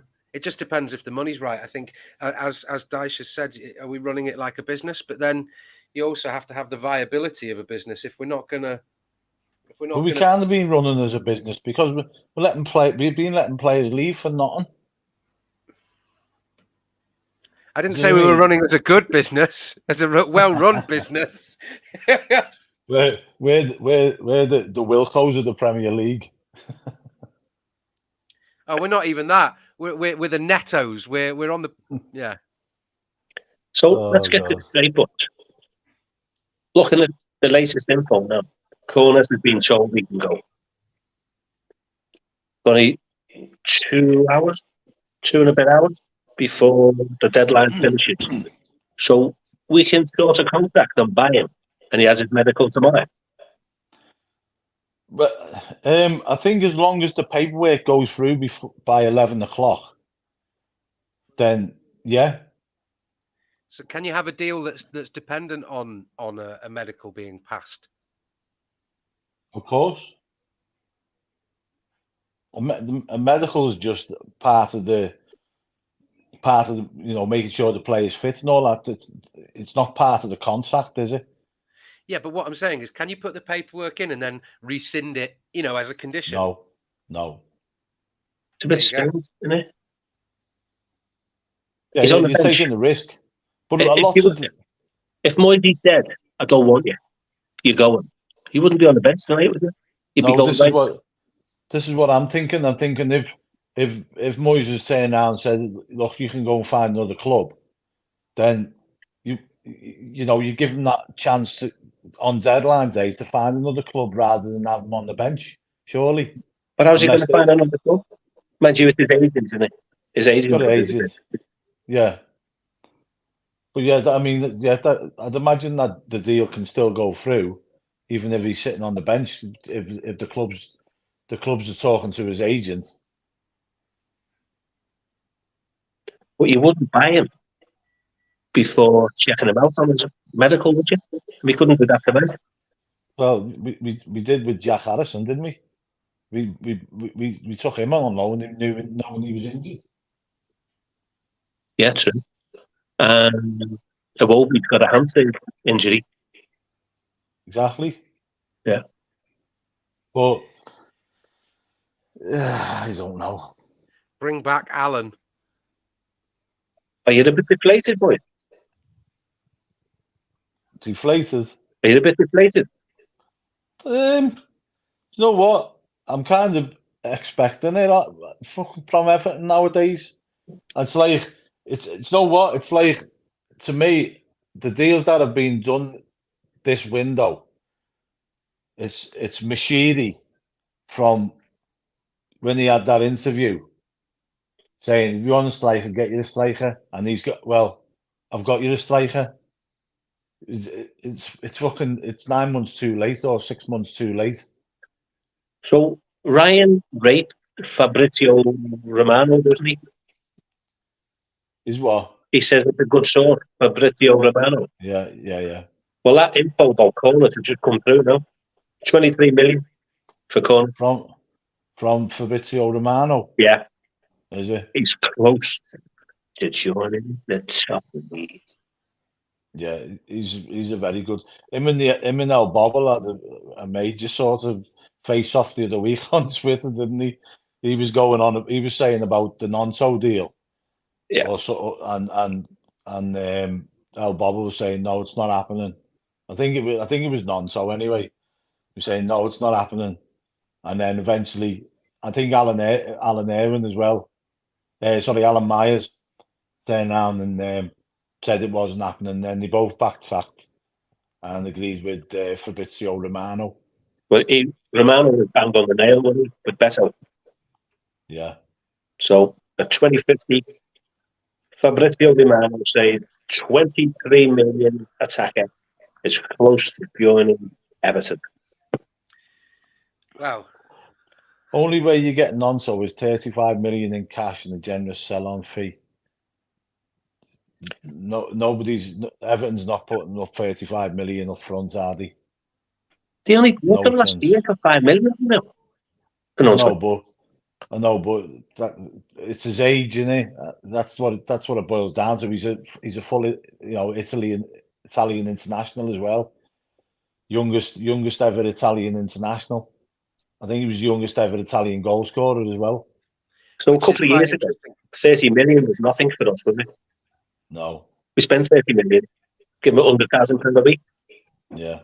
Well, we bought was it 32 and in the end we ended up paying for Iwobi. People say it was 27, but I'm sure it was more than that. Plus that. Yeah. So effectively we've lost like 10 million on Iwobi, and which is not bad for us, really, is it? I think getting 22 million for somebody who's got 9-10 months left on his contract, good business. Good bit of business. I'm looking at the messages from the viewers, and people are a bit not happy. Come on, we need something. We need something. It's coming. Yeah, we're going to turn to one. Yeah, the hands are looking. What's happened to the rumour doomer? Where's that gone? Robbie Burns' boyfriend. Yeah, that is a good point. I think I'll be changing that. Changing what? No, I didn't see that. Sorry.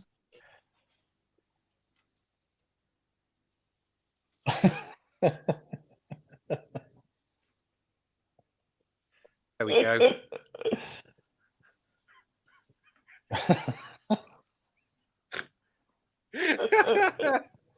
That's one of the best comments I've seen in my life. What was it? Oh, it was Wormy, was it? Yes, I've seen that. Yeah. Yeah, Craig said how do you know it's ginormous anyway? Yeah, Craig Harrison. Wish you had your optimism, Robbie. Mate, because it's coming. It's coming. Because Wormy Spoons, his middle name is Wormy Little Spoons.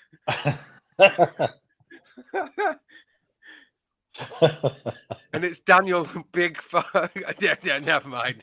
Oh, terrible. Yes. But where was Clement Longley before he joined Spurs? Yeah. On loan at Spurs, and then he. No, but where was he from before Barcelona? Spurs? Was it Barcelona or PSG? Barcelona, yeah. Yeah. Barcelona. He's back on loan from Barcelona to Villa. Why couldn't we get him on loan?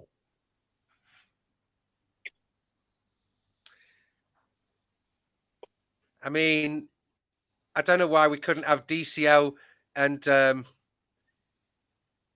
Shemiti up front and Dan Juma on the wing, or DCL and Beto up front. Sorry, and Dan Juma on the wing instead of Dobbin if Dobbin needs some more growth and experience. But boys, if we don't sign anyone else now, I think we will. And we get our injured players back. Are you happy? Yeah. I've always said it. I think the team changes. The quality massively goes up for what we've got available right now. We get Allison back. We get McNeil back. We got Beto, DCL fit, Committee. The quality goes up. There's no doubt about it. So after the international break, Can't come quick enough. That. Yeah. But we're still going for 3 points tomorrow.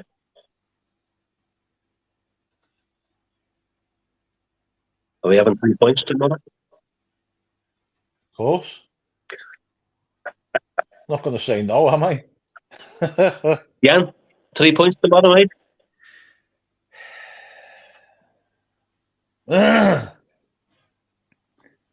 Hello? Did somebody say something? Who's doing the post match tomorrow, by the way? Who's doing me and you were doing the pre-match, I think, Rob. We're the only ones around. Difficult. It's away. It's away, isn't it? So yeah, I think Ryan's going, isn't he? Ryan's going? You're not going, are you, Jan? What? It's away, isn't it? Yeah. Yeah, I'm not going. No. Are you doing the pre-match then? I suppose I can do. Yeah. Me and Nee. Yeah. Oh, yeah, I've got the wife's 60th tomorrow, so I've got a few bits that need to do. Oh, right, you cradle snatcher there? What? You cradle snatcher? Right, on that note, I'm bopping out for a bit. You guys have fun. Yeah, go on. Come back with a cup of tea. Mate. So your confidence... We've got us tomorrow. The last 2 years has been horrendous. The worst 2 years of my life being a blitz. Going back, started at 68. And I've worked, and I've worked, and I've worked.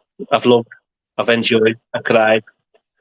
But the last 2 years, no. So this isn't going to happen again. That's why I'm confident. There'll be another sign coming in. But I'm also confident when the injured players come through.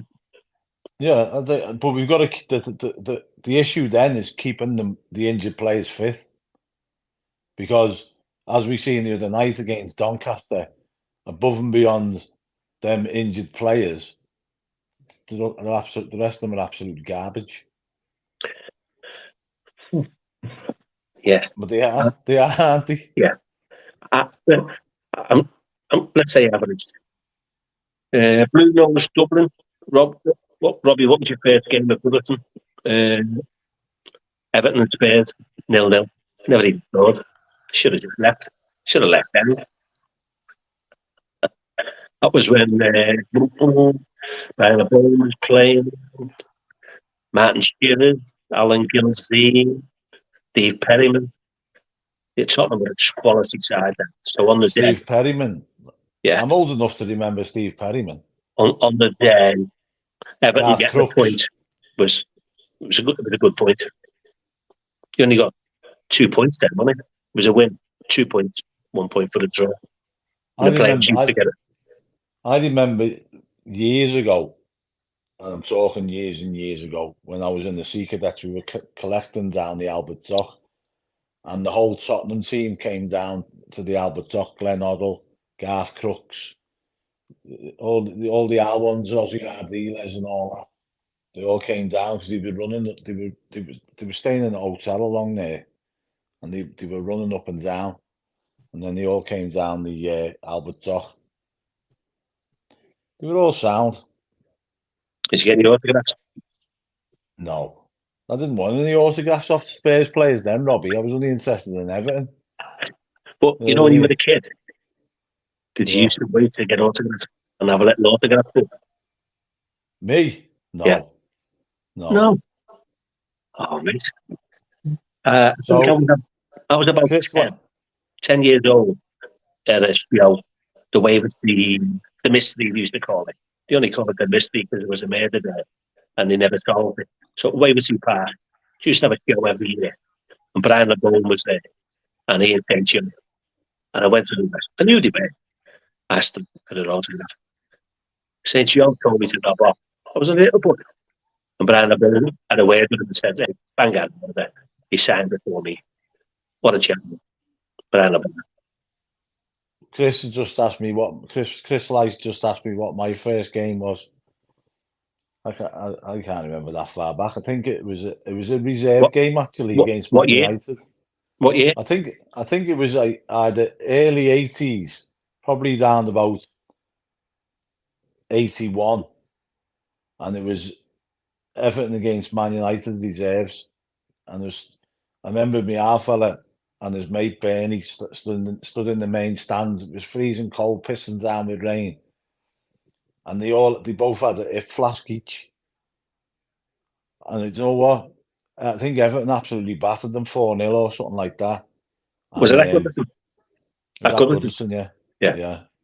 And it was the best night of my life. But yeah, I can't remember what year it was. I think it was like very early 80s. So if you Google that, would you get the background there? Well, if you Googled it, would you get the year? No, I don't think so. Okay, Ryan. Evening. Anything happening? 10 to 9. Everton from Fabrizio Romano. I've got to sign corner out. Really? Well, from Sainsbury's freezer? Don't laugh at me. Look, Ryan doesn't look convinced. Ryan doesn't look convinced. Robbie, I like the top. I think that's another good investment. Yeah, and 95. As well. That was another year we won a trophy. Looks fantastic. And the flag of that today. You look like you run a YouTube channel for Everton Football Club. Robbie's right into it, isn't he? Wes will be changing the pictures in his picture frame, taking his wife out and swapping it with 82, 86 and 88 classics. I don't normally like colours, but this, it's nice. I'm looking. Don't forget to like and subscribe, by the way. Yeah. Yeah, I think if you're watching at this point, you're a die-hard fan and you're a die-hard member nice of Everton. There's loads of people in the comments. Cole Costello is saying, go to bed. His first game, we beat Man U 2-0. 1972. Some breaking news. Elvis Presley's still dead. No. Oh. Neil Michaels is saying, can we all get a time machine, go to the early 80s and enjoy Everton being good? No, here's a question for you then. In the time you've been supporting Everton, right? I reckon all of the viewers, anybody. Oh yeah. You can all comment in who is the best player you've ever seen in a blue shirt in your time of watching Everton. And I reckon I know what Robbie's is going to be. Can I have a guess of yours, Robbie? You can have a guess. I've got a top 3. Alan Ball. Mate, you're the great ones. Bang on. Was it right? Was it right? Bang on. I even got a pair of white boots. White boots. Just to be like him. Kanchelskis. Gary Lineker. No, Dave Thomas. Bob Latson. We've got comments on the back of that. Guitar player saying Fellaini. Mark is saying Kanchelskis. Sean is saying Gary Lineker. Guitar player likes Cahill. Craig is saying Lineker. Flash is saying when we won the title at Norwich, I was on the pitch at the end. Inchy was on his knees, crying, screaming at the sky and holding the badge. We haven't got that passion anymore. That's the passion we need. We've got another one, Gary Speed. Peters 25, he says Leighton Baines. Trevor Stephen, that's from Super. Kevin Sheedy, that's from Blue Nose WKD Dublin. I was gonna go Kevin Sheedy. Eaton Baines, that's another one. Do you know who was the gent? And one of my chases, Duncan McKenzie. If you ever get a spare half an hour, just Google him. Hasn't he got dementia? He lives in Australia now, doesn't he?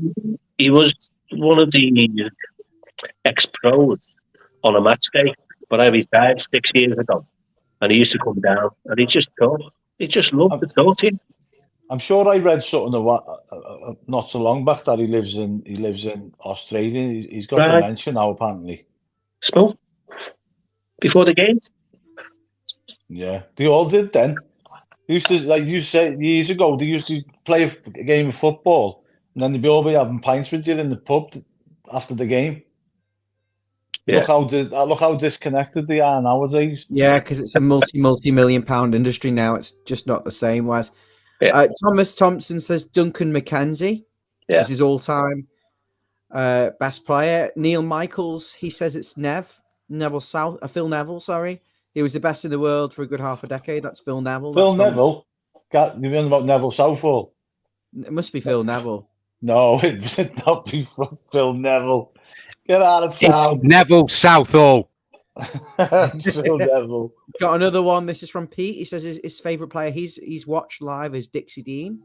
Fair do see you, Pete. Jeez. How old would Pete be now then? I'd say Pete would probably be in his 80s, 90s. What was Dixie Dean? 30, 35? 30. What year was Dixie Dean playing for Everton, Rob? Let's have a look. Yeah, even I was around then. Phil Neville, Dixie Dean. Well, he's been dead 40. He's been dead 43 years. He had a heart attack at Goodison, didn't he? 1937 was his final year at Everton. So I'm assuming Pete saw him only in his. Is that right? Is that right? He had a heart attack at Goodison and Derby. Yeah, sure he was sat next to Shankly, I believe, and he had a heart attack in a 1-0 loss against Liverpool at Goodison. Yeah, sorry. He did. Pete's 91. Fair play to you, Pete. Pete's 91. Well done, Peter. He got 91-year-old watching follow Everton. Oh, well done, Peter. Right, Pete. Let's have a round of applause for Pete. Yeah, that's right, Pete. Respect. That's unbelievable, that Pete. Pete is messaging from his grave. Phil Neville. Yeah, I was only having a laugh. Cole Costello, he said his favourite player that he saw live was Colin Harvey. That's why he's named after Colin himself. Let's do the worst player that you've seen in your entire life. Let's start with you. Michael Keane. That's is it the word when you're biased to something currently? Jan will know what I'm trying to say. It's something biased towards things that are in your current memory, but not recency bias. Thank you. Thank you, Ian. He's our producer in the background there. He's fantastic. It's between him and Klaus Thompson, and Keane just pips Klaus Thompson for being the worst. I think you're forgetting the famous alcoholic. Who? The Dutchman. You're on about Van der Meijden. He lived on the window. Van der Meijden, he wasn't as bad as Keane. Come on. Okay, Joe. Joe piss poor. No, just Joe, the Man City player that we had. Oh, Joe. He was all right. Yeah, I'm talking about players that were just. Yeah, what did he do? He scored goals. Well, okay. Disappointing players I could come up with. Yeah, all right. But the terrible players, we'd just be here all day. But we got James. James is 85. Nice one, James. Do you guys remember Royston Drenthe? Yeah. Yeah. Oh God, Manny Fernandez. Yeah. Drenthe was not bad actually. He actually got in a lot of trouble. I think didn't he? Because he brought some players up to to training. Didn't he bring a load of people? Yeah, his entourage. He brought like a load of people to Finch Farm at one point. Right. Who keeps putting these comments up? It's one of you guys with a second account, isn't it? What do you mean? When I'm literally on a stream right now talking to you. Right. Okay. Oh, we've had Dennis. Hang on a minute. Hang on a minute. This one, I can't. El Ghazi, you didn't play for us. I'm not having that. Oh, he was good for 6 months, wasn't he? One touch finishes. He was probably one of the best in the country. I'm not having that. I'm not having that, Jelavic. Oh, each to their own. Boys, I'll go and do a bit of research. I'll be back. He's going for a cuppa. Trent, yeah, speaking of, I will be back in a second as well. I need a cuppa as well. But when I come back, Wes, you can bob out for a bit. Make us one. Oh. Yeah. Okay. Neil Poynton.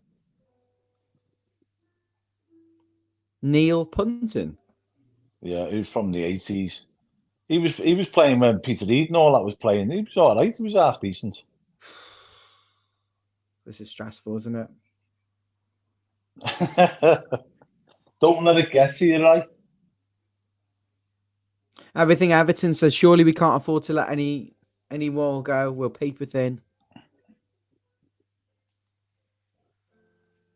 Trent took his mate and some prostitutes to the Finch Farm hot tub. That's right, yeah. Wouldn't he have his own hot tub? I want to say one of the best players that is underrated. It's not necessarily the best because we had some good players and a good team that's gelled at the time. But I will always maintain that one of the best underrated players I've seen in my time watching Everton, Leon Osman. Right. Most underrated player.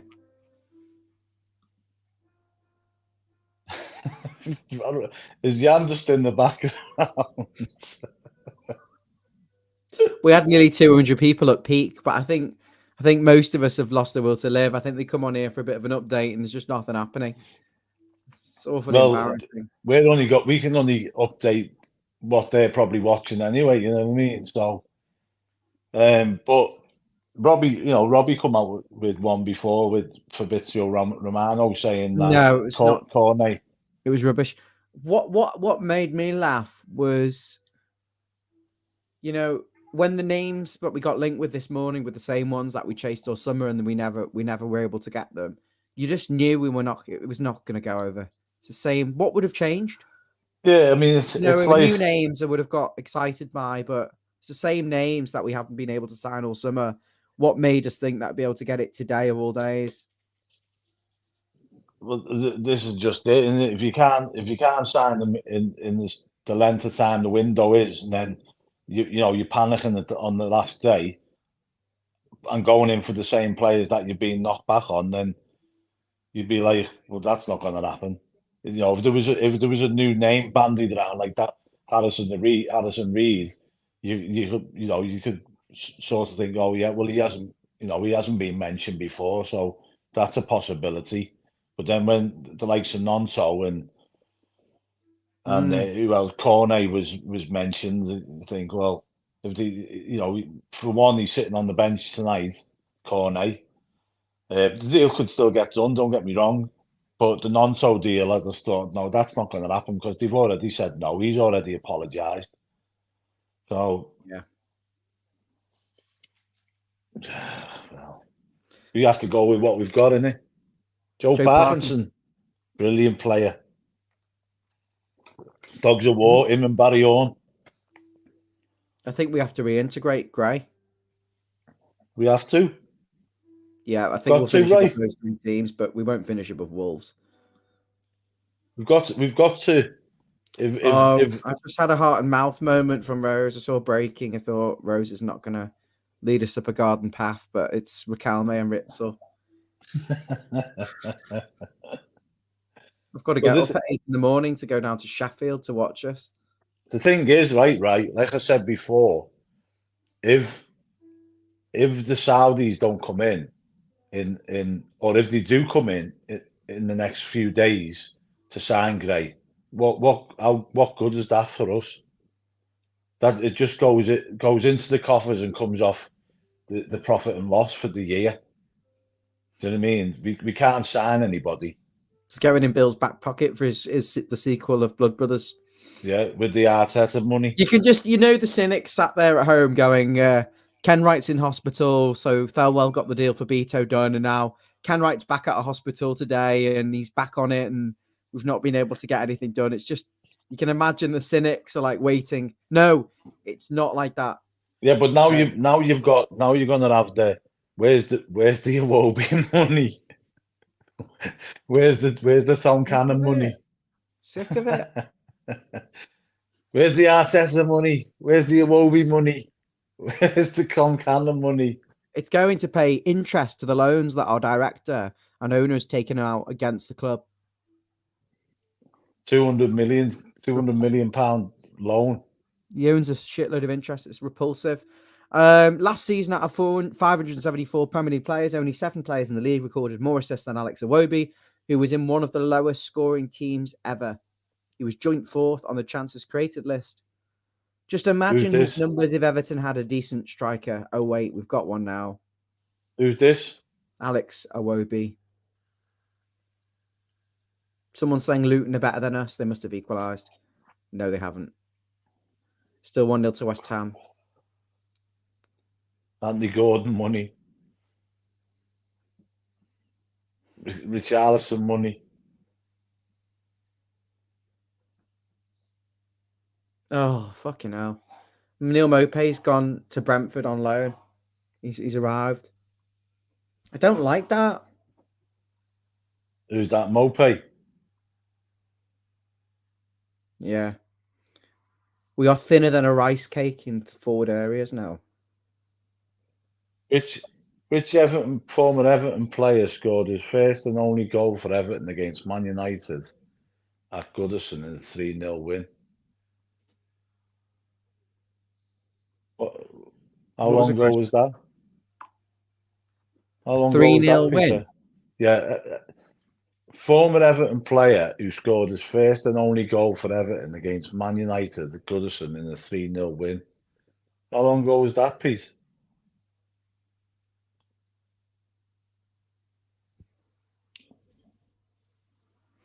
Rose is asking where the Sims money is. Thomas Lee's mentioning Alzate. I don't think that was ever really on. What do we think of Neil Mopé going to Brentford? I think Chris has got a point there, I'm a bit annoyed. He's making good runs, getting in good positions. Yeah, I think he's got a point there, right? Mopé was starting to show sparks. Got to have a buy obligation in there for what we want, what his value is. If he was good, got to have a buy obligation if he scores a certain. What about the Moise Keane money? I don't really care at this point why we getting rid of everyone on loan. Unless we're making money off these deals to actually reinvest, and I couldn't care less.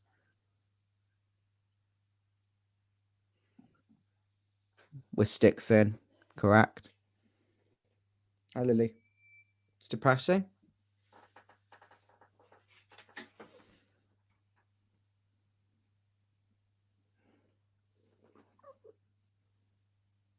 It's my cat.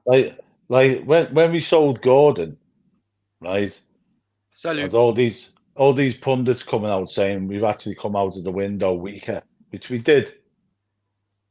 But we are stronger this now. Why? Why? We're not stronger. Because we've got a striker.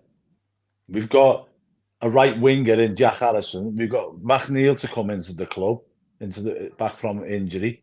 It's not all doom and gloom. Not right? Stronger than when we end. We lost our best centre half, a third choice centre half, left us with 2 incapable backup centre backs. His contract run out though, and he didn't want to sign a new deal. We lost about 7 or 8 players. I can't say we're stronger overall if Iwobi goes.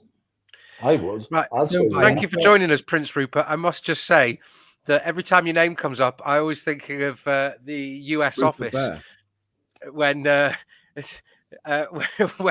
when Michael Scott says that if he has bankruptcy and he runs away, he's going to name himself Rupert Goodison, as a reference to Everton. Have we sold anyone today? Well, Iwobi, Mope.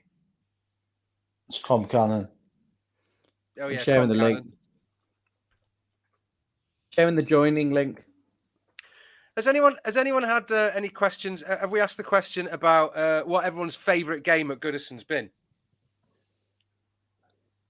That's the joining link. If anyone wants to speak. So what, are we having the phone in? Well, there's fuck all else to do, isn't there? I'm sat there stroking my cat. Jan's having a cup of coffee. You've got Tea. probably Coronation Street on in the background with the Thing is, subtitles.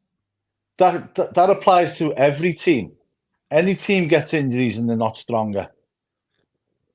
So that's not even relevant. Any team, if you get your first team players injured, you become weaker, regardless who you are.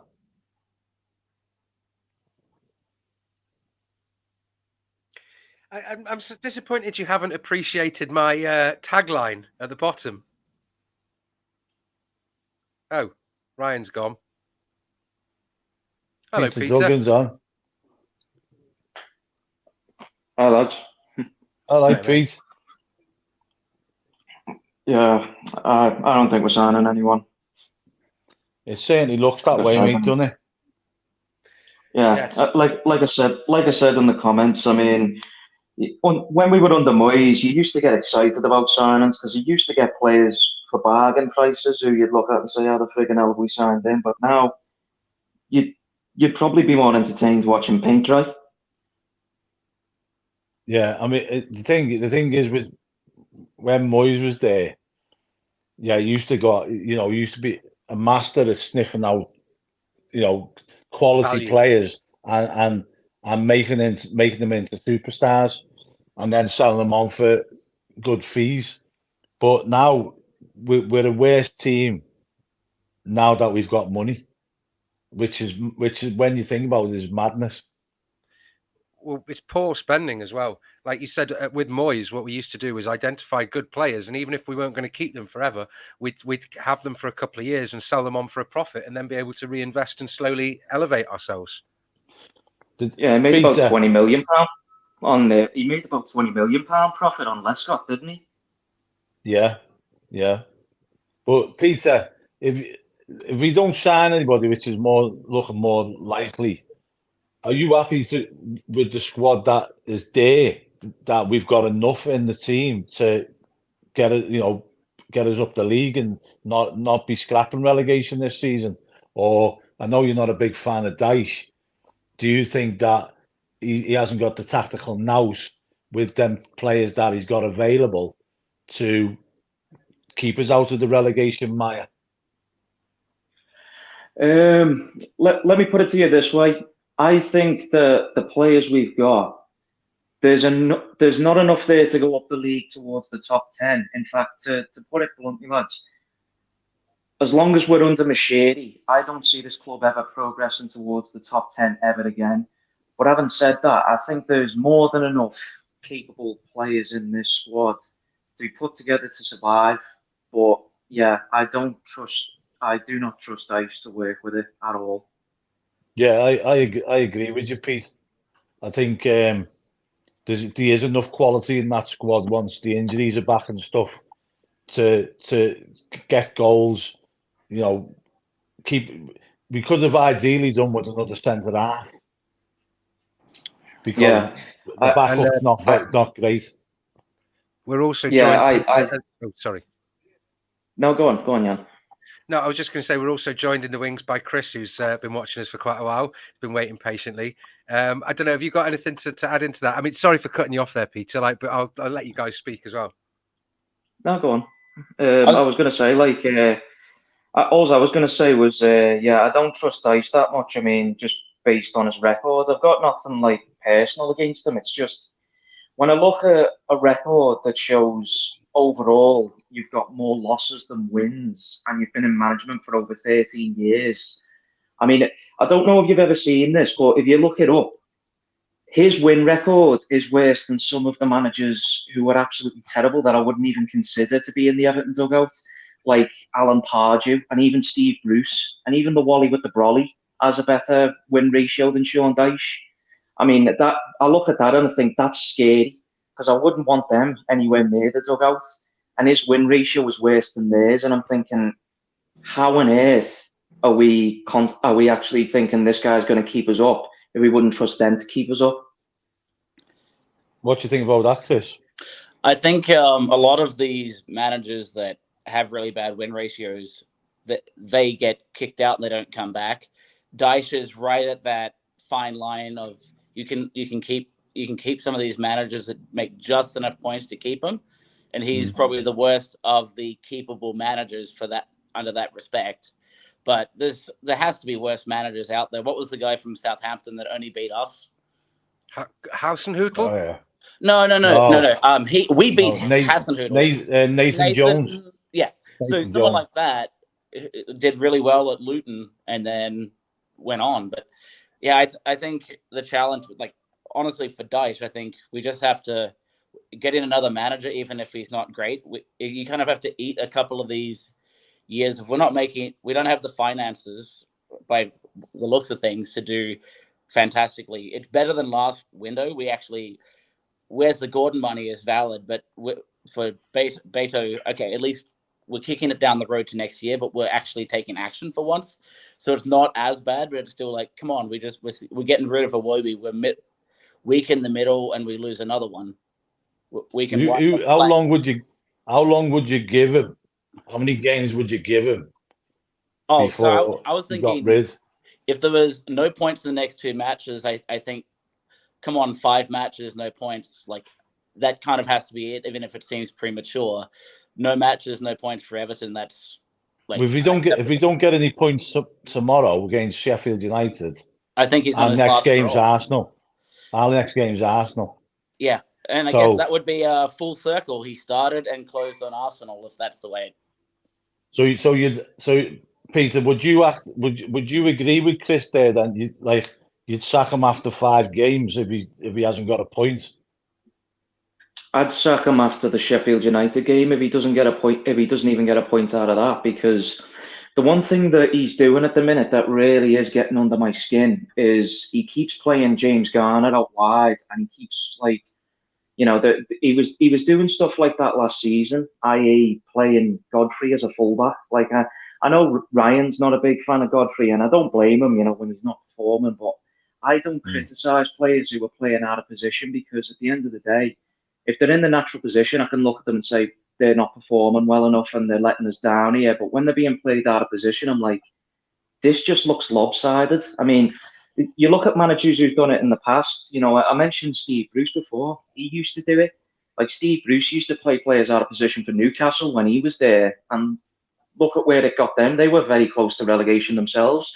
The Wally with the Brolly did it with the Golden Generation England team, and he couldn't even make the Euros. The problem we got the minute is that we're having to do that because of injuries anyway. So you've got to play Garner out on the right, because otherwise you've got to try and take Onana or Garner Gay out of the midfield to put Garner. Much rather see.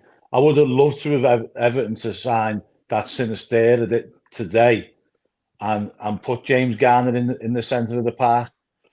Because that's, with all due that's respect, where I think yeah.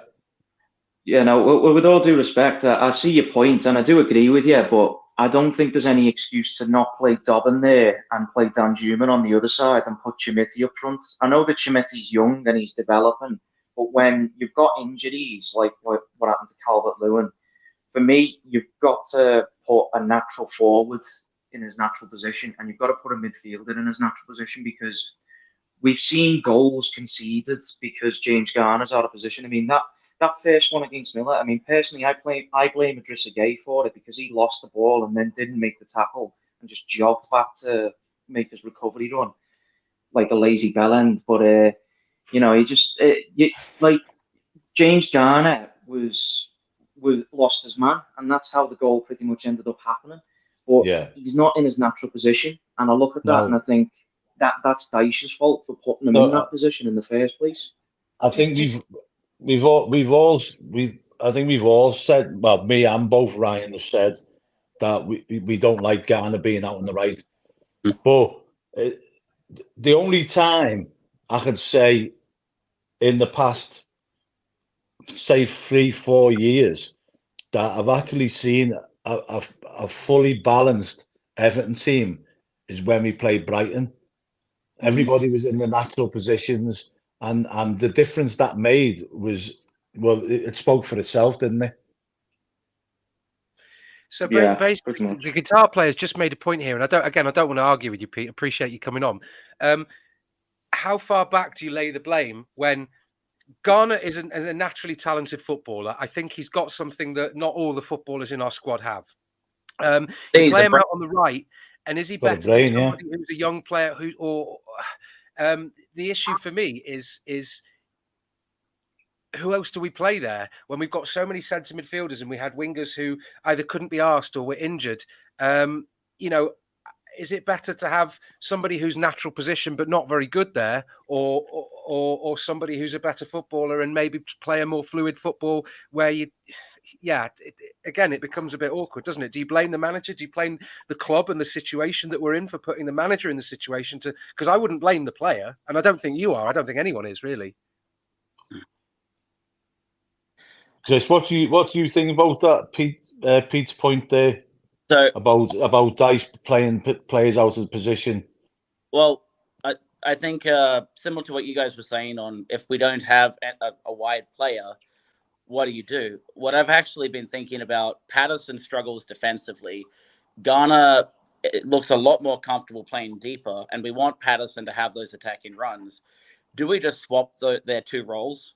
Patterson plays, Garner drops back. He likes to drop in centrally, but he looks way more comfortable and plays better while playing wide as a right back.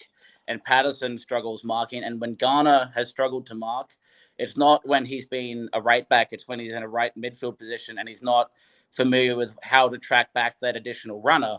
So maybe having him further back as a right back and giving Patterson that free roam to get comfortable attacking and doing that kind of overlap would be better. I'm not sure it's perfect. I would rather have someone reliable. Yeah, I'm pretty baffled as to how Garner is, plays at right back and he was brilliant. But yeah, he seems to struggle as a right midfielder, and he's a midfielder. Like, I can't get my head around that. Both goals. But yeah, Keane's problem. Like, okay, it's now Keane's problem to take on the man, or I'm not sure who's picking that person up. When do I come back? When you're part of the back four, it's definitely your responsibility. Both of the times that he's screwed up defense, like switching the play over, he's not really sure if he has to commit defensively because he's up higher. Yeah, it's a conundrum because, like Pete said, if he's got Dobbin, who didn't have a great game against Doncaster and got pulled, but I thought he played well against Wolves on the left. Yeah. He had energy, like in a lot of ways, it felt like Damari Gray's energy and like lack of.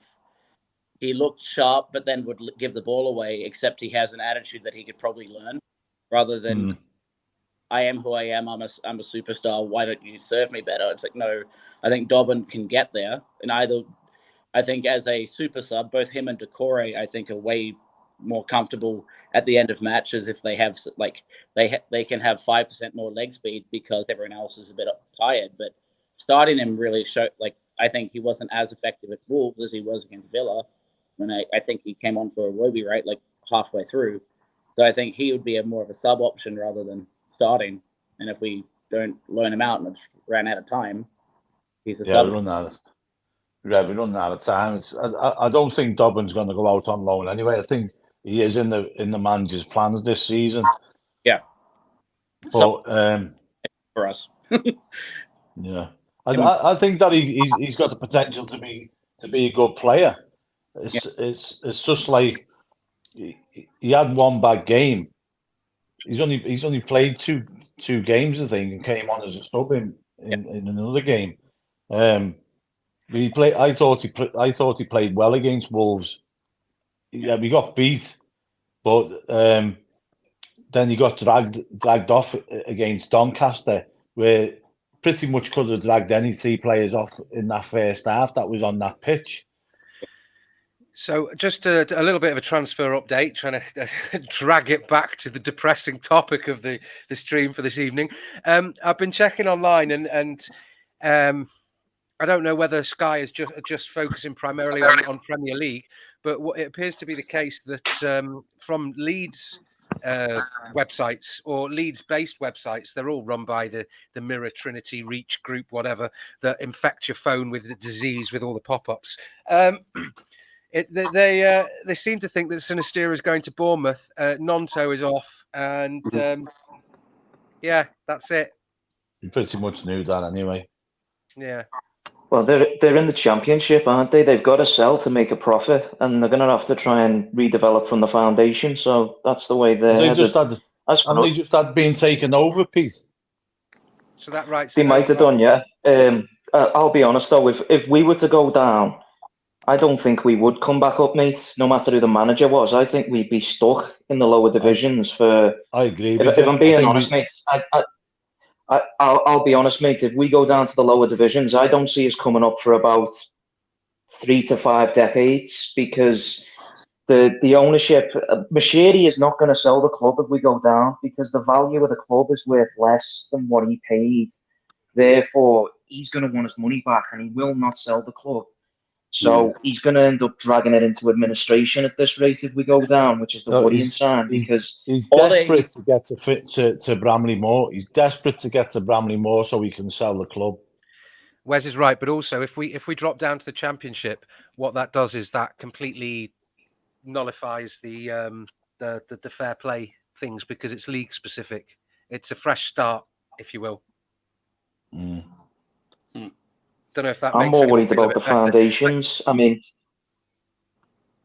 well, I was just going to say I'm more worried about the foundations because, I'm convinced that Machiri's the money man, but I'm wondering who's responsible for picking people out of the hat for the jobs at the academy. Because when I see people like Leighton Baines and David Unsworth and so on getting jobs, I don't know who the under-21s manager or who the academy director is at the minute, but I know they're former Everton players. They probably weren't very good ones, but they're former Everton players. And I get the impression that it's Bill Kenwright who's giving jobs out to these guys. Now, I did a little bit of a background check on them. They've got no experience, mate, in developing youth. And I just wonder why a Premier League club would appoint people like that to a job. You know, I get that they're probably Evertonians, they're locals, they probably care about the club. I'm not saying that they don't care. Someone like Leighton Baines clearly cares about Everton. But if you look at his background, mate, there's nothing to suggest he knows anything about developing young players. And if we're supposed to be a Premier League club, why do you want someone like that working for you who's got no experience on his record?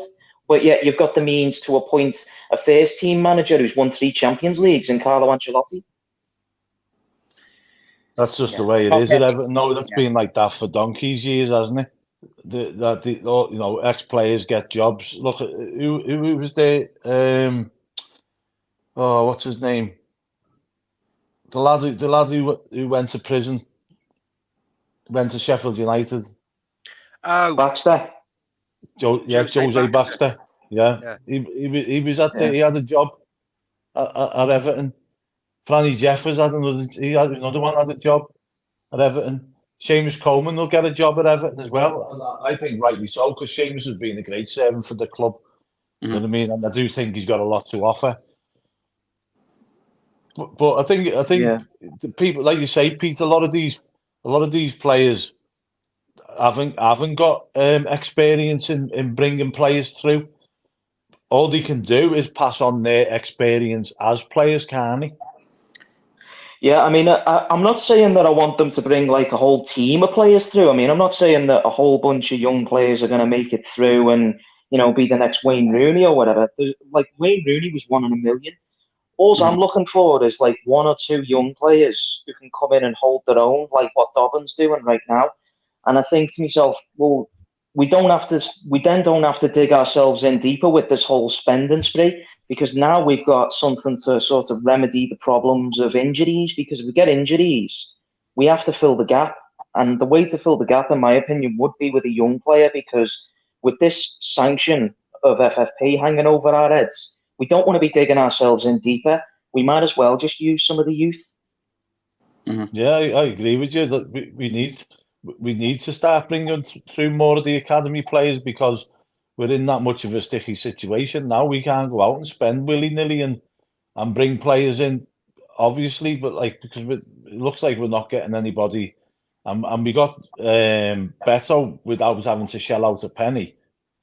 With Dan Juma on a loan. So yeah, it's a tough one, isn't it, mate? Yeah, it's irritating to have to watch, but I think that's the way it is under Mashiri personally. Like, he just every transfer. Like, I'll be honest, that Nonto deal, for example, I personally think that was him dipping his finger in again. He desperately wanted that deal, and he's been pushing for it and pushing for it and pushing for it. I mean, we've seen him do it before. He did it with Sigurdsson, didn't he? You know what I mean? It's not like Mashiri. Oh, Mashiri. I don't know. I just Well, he's clearly dipping his finger into the whole transfer situation, because I reckon he was the one who bought Neil Maupay, and it wasn't like a buy of like precision. It was basically a panic buy to get Neil Maupay. Yeah, I can't disagree with you on that. It seems to me that Mashiri at times has not been happy enough to get the plaudits from investing the money and then getting the right people to delegate and do the job. What he's done is he's had undue influence, where he's held the purse strings and he's decided, I want this player or I want that player, and he's had the final say. And yet the impression that he's given to the media, the fans, the culture that's that criticizes and reflects on what's been going on at Everton, is it all falls on Bill Kenwright to be the one to talk the talk and to be the welcome man and then the straw man. Whereas ultimately, if Kenwright says no, Mashiri says, well, fine, you're out of the club. So although Kenwright, as the CEO or the member of the board or whatever who signs the paperwork, it might fall on him officially, but he's just the one that has to fill the role. He's wheeled out to sign the paperwork, and it's Mashiri that's pulling the strings. Not that I'm forgiving or absolving. I'm not saying that it's all just black and white. I'm not saying that Bill Kenwright hasn't played his part in other parts of the club and the situation that we're in now. I'm just talking, you know what I mean? Yeah, no. Well, mind you, Jan, you say that he's not even like deciding these players himself. Like, whenever he picks out a player, he's taking it on the advice of that knobhead Kia Jorbachan. Oh, the one that used to be at not Leicester, Manchester. Yeah, that agent, that fella who's been involved in God knows how many scandals, like the Tevez one. He was involved in that Tevez scandal with Man United. Like, it's a joke when you're taking advice off someone like that. That just sums up how bad you must be.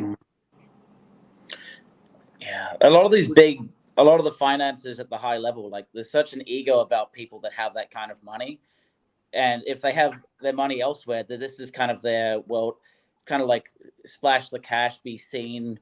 I have this asset, right? So a lot of people, and I'm sure Mashiri's kind of like this. Hey, look at these fancy objects I've got. And then all of a sudden you overspend, but these people want to be seen by the cool objects they own, in this case players. And when it backfires, they don't want to be accountable. They need that fall guy, and that's Blue Bill. But then Blue Bill is also slowly but surely losing confidence with the fans, but he's the fall guy in the middle that can't say what he maybe wants to say, maybe he doesn't. We don't know. We'll never know. So there's just a thing there just put up. It's been widely reported that we're in advanced talks with Maxwell Cornet. So yeah, that's I've been a bit hearing of that one actually. That's a bit of news. So we might not all be. I don't want that one actually. I don't want that one actually because if I remember correctly, Dice signed him to play for Burnley, and that was the second time he got relegated when he brought him in, wasn't it? Yeah, he scored against us though. Scored against us, but he got relegated the second time with Burnley there on that time, Dice. But like I say, I mean, you don't know the ins and outs, but like 2 relegations is pretty bad for a manager as well. He can't get into the West Ham team, and he couldn't get into the West Ham team last season. But he is rapid as well, though, and we do need a body in. But the thing that I can't see it happen personally since he's on the bench. I don't know whether this is a conversation point or whether I'm just moaning here, but the thing that frustrates me about Everton is, yeah, we do things the right way, the Everton way. All the stuff that the 96 or 97 poppies in the garden, the Everton Foundation and the Blue Mile, all these wonderful things, right? But first and foremost, we're a football club. We seem to have, just case in point, we've made marquee signings and overspent, and yet we scrimp when it comes to making the right kind of signings that we have an interest for that could qualitatively improve the squad at the moment. We get players who seem to be on the brink of. It's like we're a charitable club. Okay, I don't want to speak ill of the players, but you've got to look at the club's interests as a business and also performance on the pitch. We signed Dele Alli. He was off. There was something wrong with him. Obviously, that's come out in the interview. Now, fair play to him. I do want the best for the lad, mentally, professionally, and and for his well-being. But we also got Damari Gray, who apparently was going through some stuff, and then he went over to Leverkusen, and we got him on a cheap. Now, we seem to be like a charitable foundation for sort of suffering and like an almshouse for the outcast footballers. Like, yeah. Yeah, the approach, I can change him. Yeah. We're like the red flag the red flag re-bleaching factory, not realizing that we're using bloody red dye. Well, we had to change the business model. We can get the likes of Pina, Lescott for cheap. Now everyone else caught up with that. Then we needed to have something different. Brighton had their model, and we have the I can change him model. Yeah. We're like a retirement castle for retirees as well. Yeah. Yeah, well, the Ashley Young experiment's still young. Oh, geez, that's coincidental. But I think in terms of, like, if we're simply saying we need to become 16th, I think Ashley Young should be a safe option because he can play in 4 positions. Not too many players have that versatility. I'm not saying he's good at it, but there's a versatility. John I agree. Can play both fullbacks, and we need something like that right now because, like, left back can't play right back and vice versa. We have a fullback problem, but at least we hopefully can score goals with Beto.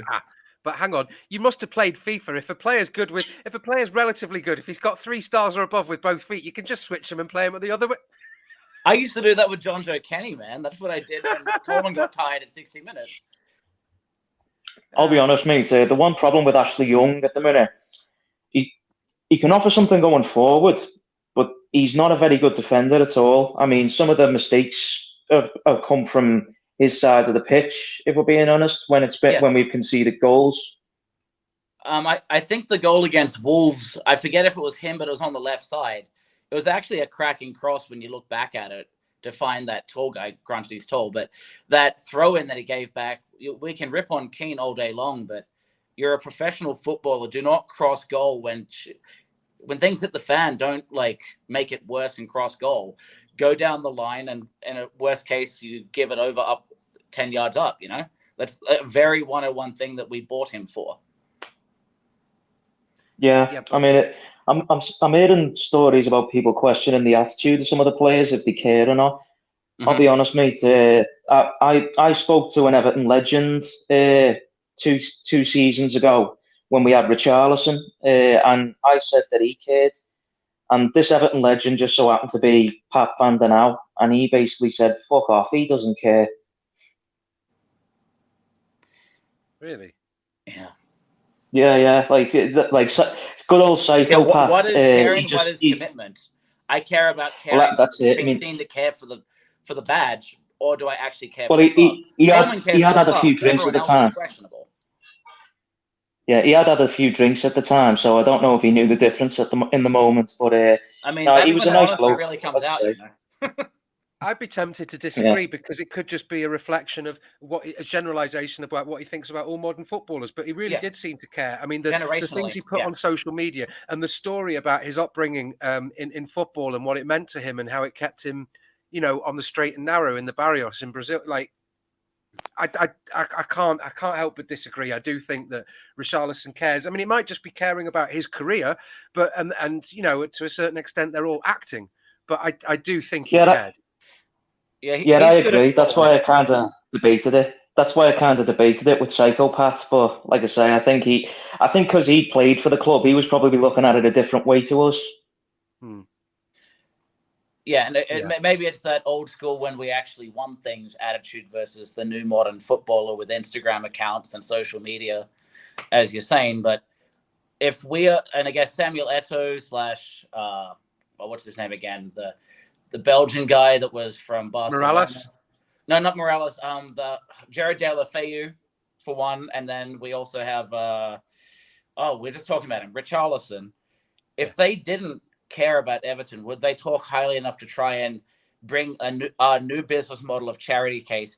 Hey, someone that was a face of the franchise at some period in the past talked highly, and people are willing to give us a shot as we're the charity case, and they're trying to reshape their fortunes.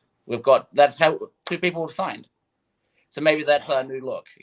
We at the youth we have Leighton Baines as a face of for young people to say, "Oh, I'm getting to learn how to play fullback. See how well it's going," and you can have the cultural framework of the Moyes era with these retired players and keeping that culture alive. I imagine it's similar to Daesh, and then you can have again a face that's recognizable in Lampard that brought Onana.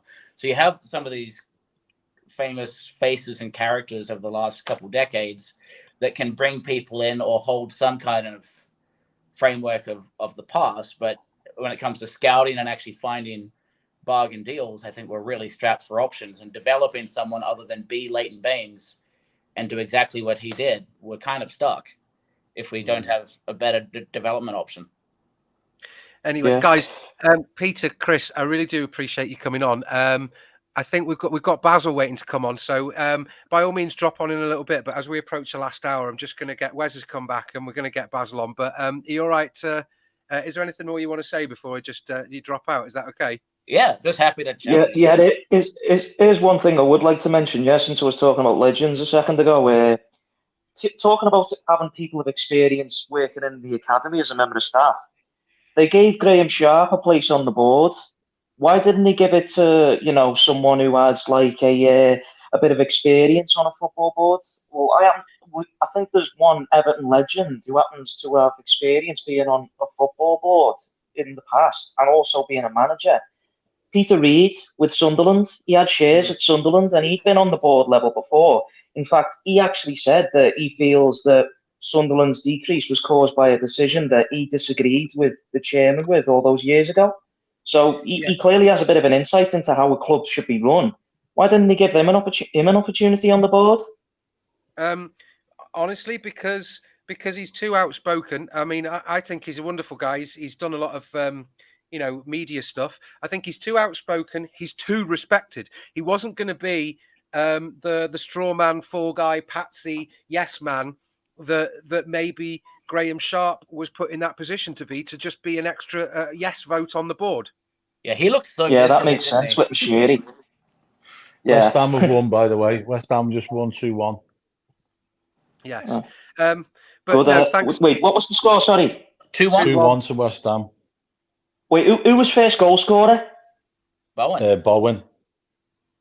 Get in. I had a fiver on that. Get in, you bastard. Right, then, lads. Thanks for calling in. That's it. Yeah, thanks very much, Peter. Thanks, Chris. Really appreciate it. And we do appreciate that you watch most of the videos as well. Like, fingers crossed we can get nobody's. Someone. Take it easy, Yeah, guys. nobody's. Cross fingers. Have a good night, lads. Far away. All right. Catch you guys. Yeah, you too. Cheers, lads. Ta-ra. Right, I'm going to shoot off as well if Basil's coming on. Oh, I was just. Oh God, Hello. you've been on for. You've already been off. Me? Yeah, you went off and got a brew. Yeah, I've been on for about 2 hours and 10 minutes, so that's nearly 2.5 hours. Where's So Ryan? have I. Yeah, where is boss man Ryan? You know what? At this rate, hiya Basil. I don't know if whoever it is still watching, but at this rate, I'm about to make some sort of stupid bargain. It's like if Everton actually managed to sign one, whoever that Becky person is who seems to be flirting with me, I'll take, provided it's not a bloody bloke who's about 60. I'll take him on a fucking date if we sign someone. It's not going to happen. Jesus. So what's going on? Have you Not been a lot. watching?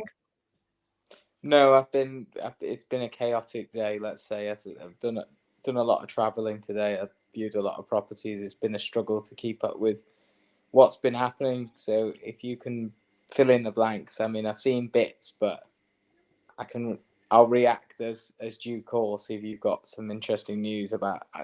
I'm guessing it's largely negative from what I'm sensing, or what's the general feel around the fan base? Nothing. Very, very depressing, I think, is the word we're looking for.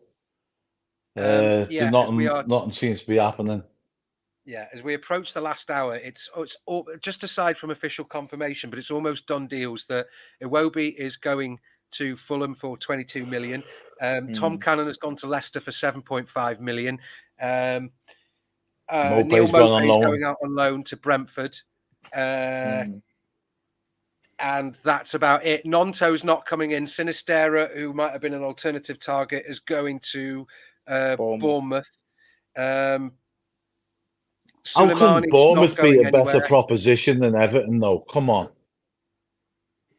I think they were willing to pay 21 million.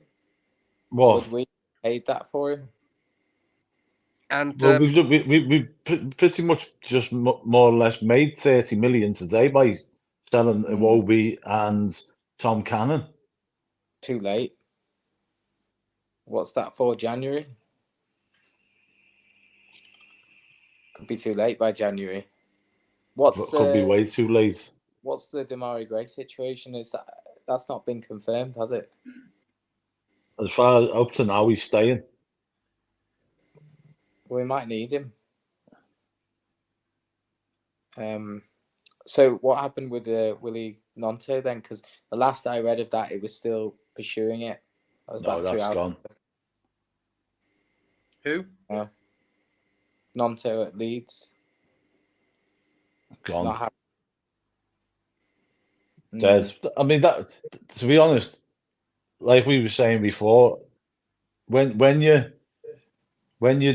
going back in for players that you've already been rejected and the club's said he's not for sale, and the players come back and apologise to the manager and to the fans, it's pretty much dead in the water then, isn't it? Well, from what I'm gathering, Everton messed around. You know, they waited till the last day, thought they'd trickle a few extra bids in, see if they could push their luck, and they're still short of what Leeds are asking for. So, you know, they're. It'll be interesting to see what Dice has got to say after the match tomorrow about it all, because he's going to get asked. Well, you saw in the press post-match conference the other night, he said, if the price is right, I'll have to accept that they're going to sell and not replace. Basically, if the club that's selling allow us to do the same deal that we did with Beto, where we've got it on the drip, but not every club wants to do that, do they? I mean, fair play to Udinese for actually doing that. Right, Robbie. Oh. Okay, well, right, I'm gonna go, boys. Will you be joining us for deadline, or are you off for the evening? I might come back on in the last 10 minutes or something. If anything happens, if anything comes on, I'll be back on. But if I don't come back on, I'll see you for the pre-match tomorrow, Jan. Yep. just after the team news. Don't know what time that'll be. Oh, what about 11:30 then? 11:30. 11:30, yeah. Okie dokie, boys. Have a good one. Hopefully, see you later. Adios, amigos. Avianto. Hasta mañana.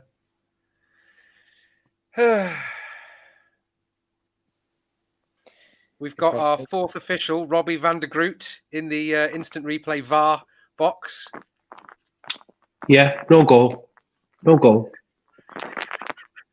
Ruled out. Ruled out. On that note, gentlemen, I'm going to bob out for about half an hour or so and stretch my legs. Can you carry this for a bit? Can anyone, Robbie? Can you work the controls though? Because I haven't got. I'm not in my usual setup location. I'm in London, so I can't. Well, I had a half an hour last night with Ryan. But if I can't put them on the screen, I'll just mention them underneath and just say who's saying what and whatever, because we've still got 52 people watching. So, hey, well done. Because this is hard, isn't it? An Everton transfer deadline day with standby 57 minutes to go. And we haven't signed anyone, but I'm looking. We're trying to get Cornetto, last minute deal, I'm telling you. I've seen that. We've got 57 minutes of injured time. See who we can ship out, and yeah. But I'm smiling. I'm not gonna let it get to me this season. It's just throw it at me. When you're as old as me, I'll have it. I'll take it because I'm just gonna come back with a smile. Right. Well, there we go. I am off to scream into a pillow. Scream into the void. Yeah. Gentlemen, I will be back before the 11 p.m. deadline. Hopefully there'll be some good news. Yeah, we keep looking. Basil, are you on the internet or can you see anything? I really need to get my phone if I get. What happens if I?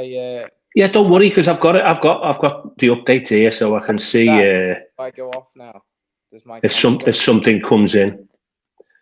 Is my camera gone now? Yeah, camera's just gone. Yeah. Yeah. Okay. So if I look at the internet, I basically lose the camera footage. Yeah, that's fine. I've literally got it up here now. So as of 5 minutes ago, the last I heard was the Cornet deal was, that was the last minute deal. Our only one incoming. Yeah, but I mean, he's meant to be the Alex Iwobi replacement, I guess. Yeah, I think the issue with him was he signed a 5-year deal at West Ham. He's only been there a year, and they paid 17.5 million for him. But they're wanting more for us to buy him, and he's done nothing. I was looking at his stats. No, he's literally absolutely. So we can't have Moisey having us off over that one because at the end of the day, he's gone for 17.5. He's done nothing. So we shouldn't be paying 25. So we're either going to get him on a loan with a view to buying him, or, dare to say it, we're going to have to walk away because his stats.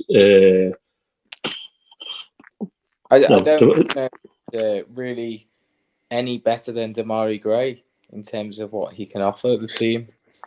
Damari Gray's not going anywhere, but then they've got another 6 days to sort that out, haven't they? Which doesn't really do us any favours. So that I'm not saying he's had a fallout with Dice, but what goes on behind the scenes, it's clear that he's not in his plans. But then Gononso was not in Leeds' plans, was he? But he's back playing again. So sometimes you've got to bite the bullet. Yeah, I think that's one will happen anyway. I think once Damari Gray was sort of, seeming to be going, it was only a matter of for Iwobi was going to leave because they seem to be like close friends.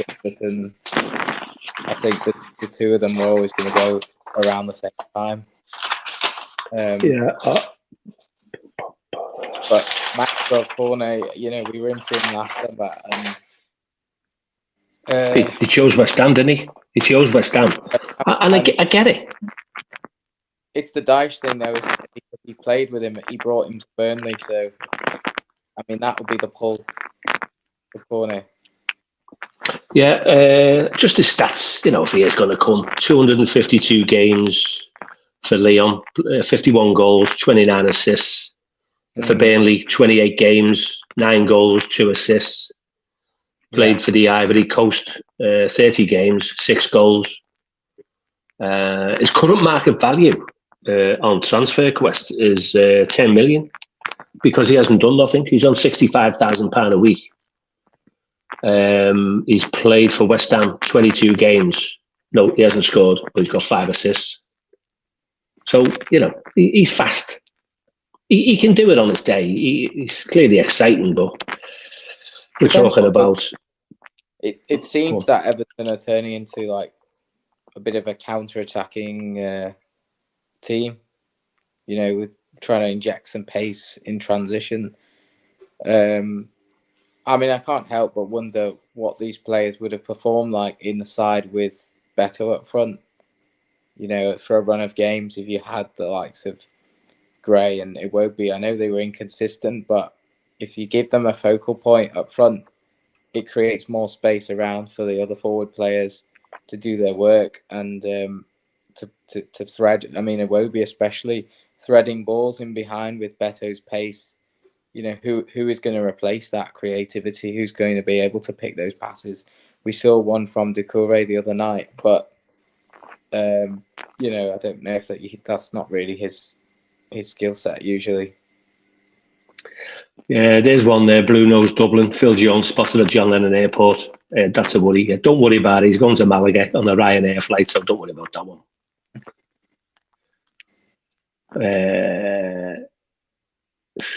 Nothing down for us, James M. I can see why people are feeling a little bit deflated because we thought we were going to have a stream, and I was convinced we were going to have 3 or 4 signings. But do you know what? I think it's, dare to say it, and I am going to say it because we're having a conversation so other people can have a go at me. I'm saying it's not for the ones that's trying, but if you haven't got the money in a bank, it's like me going and signing and buying a car, or you, Basil, and you sign a blag the salesman saying, well, I want the top of the range. And then you have to test, you have to go for the finance. And then he says, no, we go, well, the money's coming. Mate, trust me, it's coming. Oh, they're going to tell you where to go, aren't they? And I think that's the position. I think that's the position we're in. The FFP, I'm trying to keep it out of me head, but it's just there all the time. Because if anyone's going to get potted over that, it's going to be us, because we get potted over everything else. And the likes of the big boys, because we're not big anymore, are we? Let's face it. Maybe one day. We can't be but the big boys. The current transfer window, we shouldn't be under that much scrutiny for FFP. I mean, the main investigation was regarding 5 years ago. That 3-year period probably finished about a year or 2 ago. I think it was just a case of balancing the books, and it's the stadium and the amount of money the owners have put into it and not wanting to put any more money in. Basil, do you remember when Arsenal were building their stadium, which is like totally amazing? Absolutely, what a fantastic stadium. They weren't really buying any players at the time, were they? But they still had a cracking team, if you know what I mean. But yeah, they couldn't go and buy the players when they were spending as much as they were spending on the stadium. Now, our stadium's supposed to be 500 million. And then they locked the deal in, didn't he, saying it's not going to go up by a fiver because we've locked the deal in at 500 million. And we all know Mashiri's a billionaire. So, but he only puts so much into Everton because he wants other people to put the money in, doesn't he? And we all know potentially, we're guessing, but his mate Usmanov was financing, bankrolling, whatever deals. I don't know how much he had participation in the stadium. And then obviously we all know what happened. And then these oligarchs got ostracised, and then the money kind of dried up. And that was, for us, that was probably not a good day, because I think we were quite rich until that happened. And then obviously the plug's being pulled. Someone said you've been fiddling the books in some capacity, and then they're all over us like a rash. Correct me if I'm wrong, Basil, it just appears to me like they're all over us with a rash, and they're not over anyone else. But that's the way the press want you to sort of believe, that, we've got to go out with our begging bowl and apologies for this and sorry for that, and we'll work with you, which is what we were supposed to be doing anyway. But no, we're coming for you. We're coming for you. I mean, it's really hard to know what's really going on, isn't it? Because from my point of view, I've seen we've sold Richarlison for big money. We sold Gordon. We didn't bring anyone in. So we've taken a lot of money in the last 12 months, or even the last 14 months. We've taken probably upwards of 100 million profits, sales, and we've cleared a lot of the wage bill. So I mean, I just think it's a cover up for the owner not wanting to spend any more money. Good point. 8563, Robbie. What's the realistic incentive for players apart from a move up from the Championship? What's the real incentive for players? Do you know what, Robbie? In answer to that question there, I can go back decades when they were paid buttons to players, but they were paid a lot more than your average worker on the street. And if you won, you got your win bonus. If you scored a goal, you got a bonus for that as well. And these fellas would go for a pint with you after the game. It's a different world now. I call it the mercenary world. So what incentive has he got? I mean, if you're in the Championship or even the league below and Everton are coming in for you, take for instance that Georges or whatever his name was from Coventry. Once upon a time, he would have bit your hand off. Everton, oh my God, Everton have come in for me. But where did he go to in the end? Was it Sporting Lisbon or somewhere? But we're kind of like not attractive anymore because there's kind of money elsewhere. Everton, we're just a victim of I won't say our success, because we once were a big club. We all know we've been mismanaged.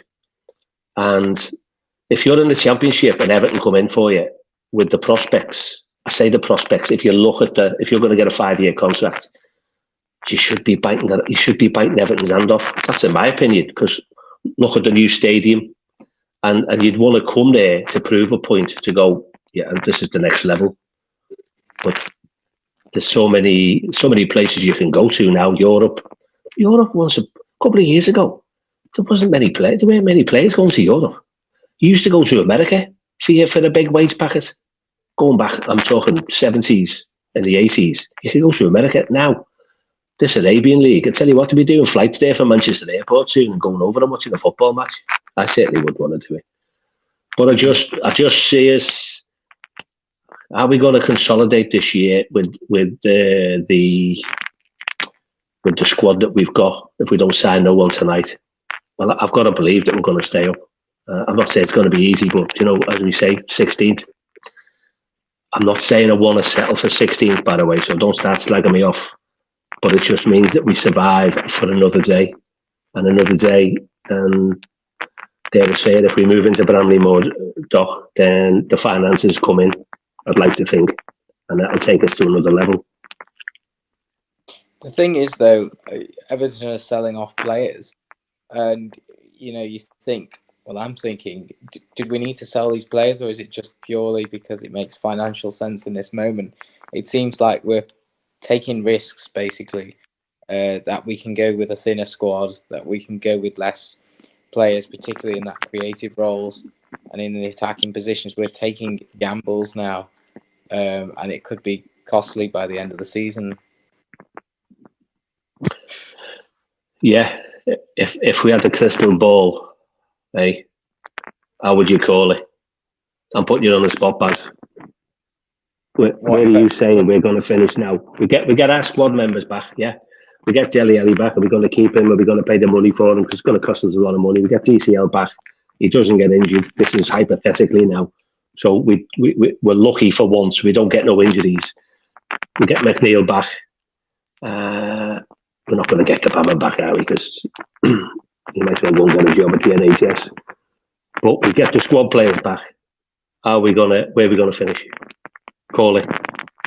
If we're going into games consistently with McNeil, Harrison, and Beto and Calvert-Lewin in that team, you can't help but think we will get goals and at least cause a lot of trouble to quite a few teams. So I could see us, if they stayed fit, I could see us finishing maybe 13th to 16th, something like that. So we're going to stay. But if we're struggling, if Calvert-Lewin's injured, if we're not getting the creativity, if we're poor at the back, I'm a bit concerned about the back line.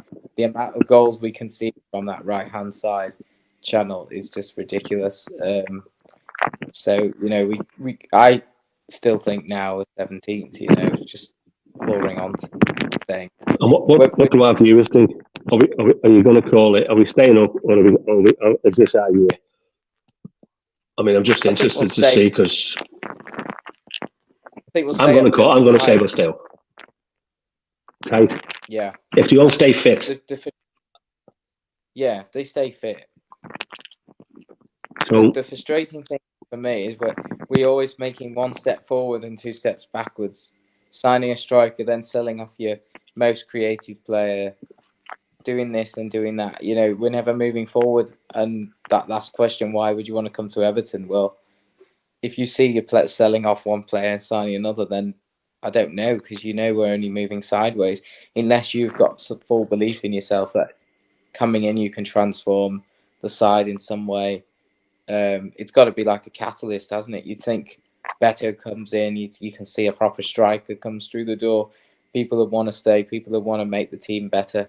But no, actually, it's probably having the reverse effect now.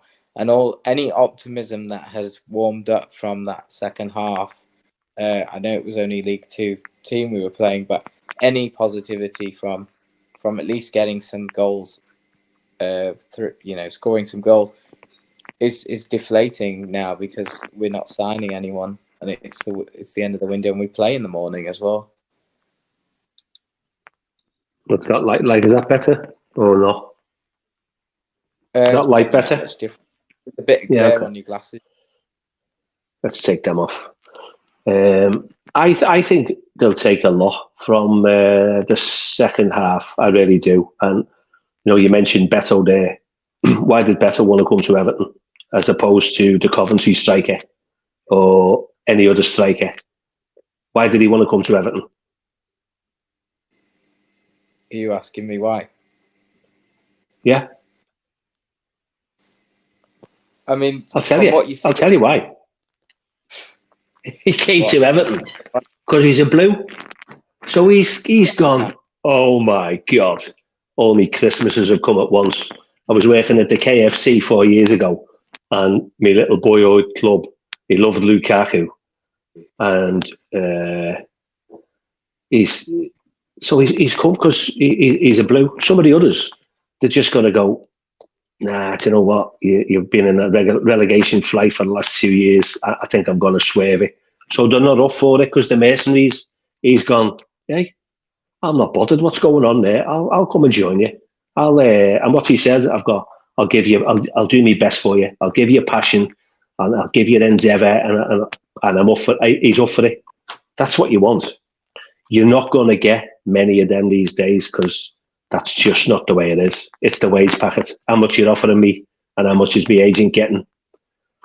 So you hear me saying on the streams week in, week out, they're just mercenaries. They're not the players of yesteryear that you could bump into in the shop or a pub in Liverpool city centre and go up and have a picture with them and ask them for an autograph or just have a little chat about a moment that you watched them play where they scored a goal. These prima donnas now, they've probably got a minder with them and they brush you aside like you're just worthless. It's different world. It's probably not the best, to be honest with you, because I kind of have seen, if I use Bill's terminology, I have seen some good times, and it was absolutely wonderful.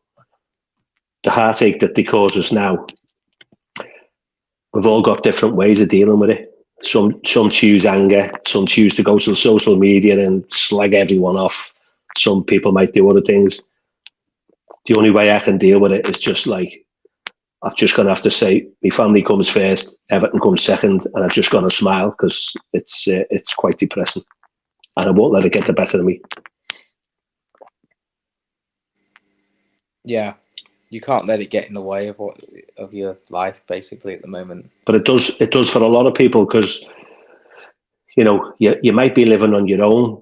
For some of our more established members of society, the partners might have passed and whatever, and you're looking forward to the weekends. You need Everton to do well. You might have the football, you might not. You might be, not everyone's got Sky. You might be listening to Radio Merseyside. You might be, you might even be just reading the paper. Not everyone's got the internet. We've got some viewers on tonight who are like really established members of society, and the football brings you a little bit of joy because your family might have moved on. You might never have anyone. You just might be on your own. And what are they doing? What are they doing? They're on the pitch. They're ghosting it. They can't even. Some of them can't even pass to their own shit. What's all that about? You're getting thousands of pounds a week. You can't even find your own player. No. I find I spend a lot of the week thinking about the next game and trying to build up my own anticipation for it, and you're looking forward to it, and then you get to the game, or you get to Goodison or whatever, and after half the game you just want to walk out. It shouldn't. How sad. It shouldn't. How sad's that? It shouldn't be that way, but it's so bad. And then you forget, and then you come back and you see, and you get frustrated again, and you're paying all that money, and you've got to walk out. As Mabsy said, it draws you in, doesn't it? Because at half time, Mabsy was at Doncaster the other night, and we all knew what was happening at half time, or what could have happened, what the press wanted, what Sky wanted, what I won't say the whole world. And then I think at full time, I bet they were gutted because they wanted the headline the next day. And Peter Duggan came up with a crack up before because he's one of our regular viewers. He said he'd rather watch paint dry. I got a tin of paint out before, and I was going to actually show him the tin of paint because I was actually going to sit there just looking at a tin of paint, going, "Yeah, Peter, I'm watching it dry." I get what he's talking about, because that's what they do to you when football is so massive, isn't it? It's so massive for millions, billions, trillions of people, and if you show the passion in the right way, it's great. If some of them players on the pitch tomorrow showed the passion what some of our viewers have got, you've got Basil, I've got Ryan, Jan, Wes, Mabsy, Amy, we're all right. But I just wonder about people's bottle these days, because certain individuals, I'm not going to mention no names, but for me, possibly the heads have gone, because when they're on a team sheet and they go out, you think, all right, Sean Dyche, manager, is giving you another chance, and then you go out and you give the ball away, or you bring someone down for a penalty, or you go up for a header, but you don't even jump. And the fans are seeing that, and they're going, what are you playing at? I'm on £10.42 a week, and it's costing me £100 plus to come to a football match to watch you, and you're rubbish. Yeah, they're going to swear then. So that's what it is. It's this, kiss your badge on a Monday, but I want to leave on a Tuesday because I've had a better offer. It does me head in. I'm on a bit of a rant here, but I'll have a little look. I'll have a little look at the internet and see if we've signed our 3 players. Shall I? I've seen some news, and it's not the best. Well, make of that what you will. It says Cornet, no. The message is there are reports emerging saying Everton were in advanced talks to sign Maxwell Cornet from West Ham. with less than an hour remaining, the reporter is told this is not happening. One report said he has been having a medical at the Toffees, but he was on the bench for West Ham in tonight's Premier League game at Luton. So we can't be having a medical, can he? No, he can't have been. Yeah. Last minute update, and this was 2 minutes ago. Everton journalist drops last minute update on Gononso at Goodison Park. Stand by. Everton have had a quiet end to the transfer window, Goodison Park. Quiet, mate. You having a laugh? I mean, take the Gononso one, by the way. He's on a 5-year contract. He's only been there a year. And if you read the news, he said a deal in principle with Everton. Yeah, they'll come. But you can't do that. So I don't get what they're talking about. Probably agreed personal terms, but not. But how can you do that when you were already on the contract for another club? That's why a lot of people were coming on the streams and saying, well, if he does that to Leeds, he's going to do that to us, isn't he? Yeah, but you've got to know who you are at that particular moment. Kevin Kraft is funny. Kevin Kraft. There's lots of things changing behind the closed doors conversations about personal terms and theoretical things.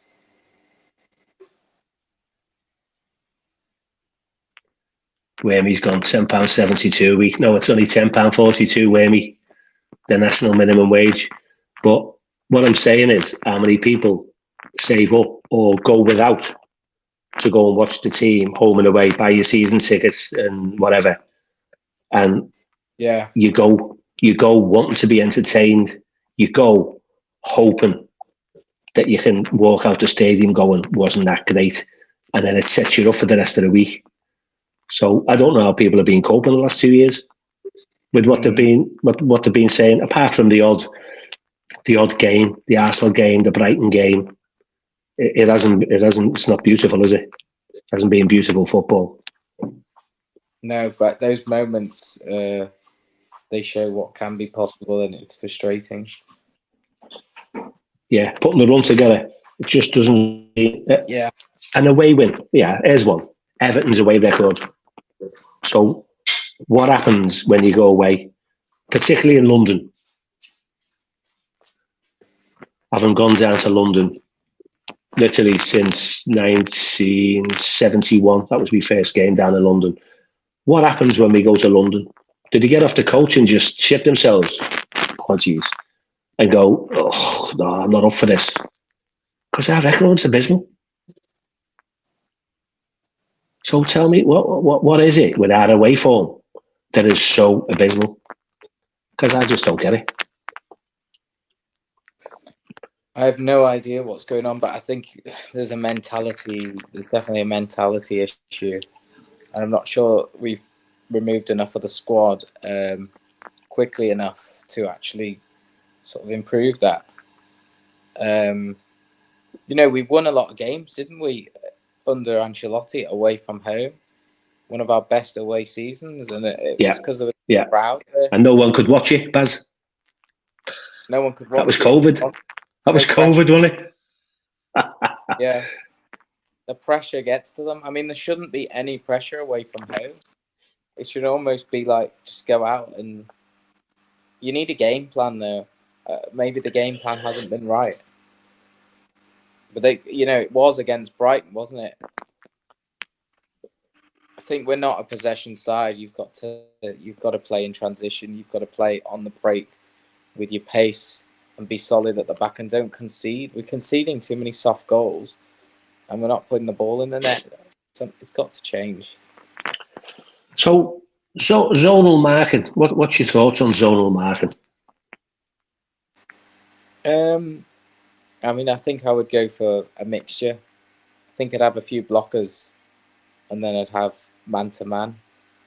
I think the thing with Everton is it depends on your team, doesn't it? But Everton have got such a good aerial team if you think about maybe, I mean, everyone's got a different first choice team, but say you've got Branthwaite and Tarkovsky at the back. I mean, that, you know, Branthwaite's massive. Tarkovsky wins a lot of headers. You've got Onana in front, 6'5". You've got Beto's 6'4". Calvert-Lewin wins headers. All that height in the box. I mean, if you play zonally, you should be defending anything, and you can see why teams have put the short corner against us. I don't know if this has been discussed recently, but Aston Villa did to us and killed us a bit with the short corner. And it doesn't take a genius to know that Doncaster were going to watch that game, and they just replicated it, and we weren't alive to it. So, you know, we probably need to get more men out of the box to safeguard against that, because teams are going to keep doing that to us. I don't know what you think on that, but I think the zonal's the least of our problems. It's marking around the box on set pieces. We've been poor for a few years, haven't we? Tomorrow, set pieces? They're going to come at us tomorrow. The pace is going to come at us tomorrow. They kind of roller coast. What's her name? Keane and I like Tarkovsky, by the way. I'm sure Michael Keane's a cracking fella, but they've got the turning circle of a tanker in the Mersey, haven't they? It's, you know, the older you get, you know, and I should know this because, you know, I'm old. The older you get, the slower you do get. So we've got we have got 230-year-old plus in Tarks and Keane in the centre of defence. Godfrey's only young, but seems to have lost it since he's had his leg break. Gomez lost it when he had his leg break, didn't he? So, you know, do many players come back after such a big injury? Seamus came back. He had a leg break, didn't he? But, I mean, when Seamus comes back, bless him, how old is he now? Is he 34? Is he 33, 34? I had it. So you're only going to get slower.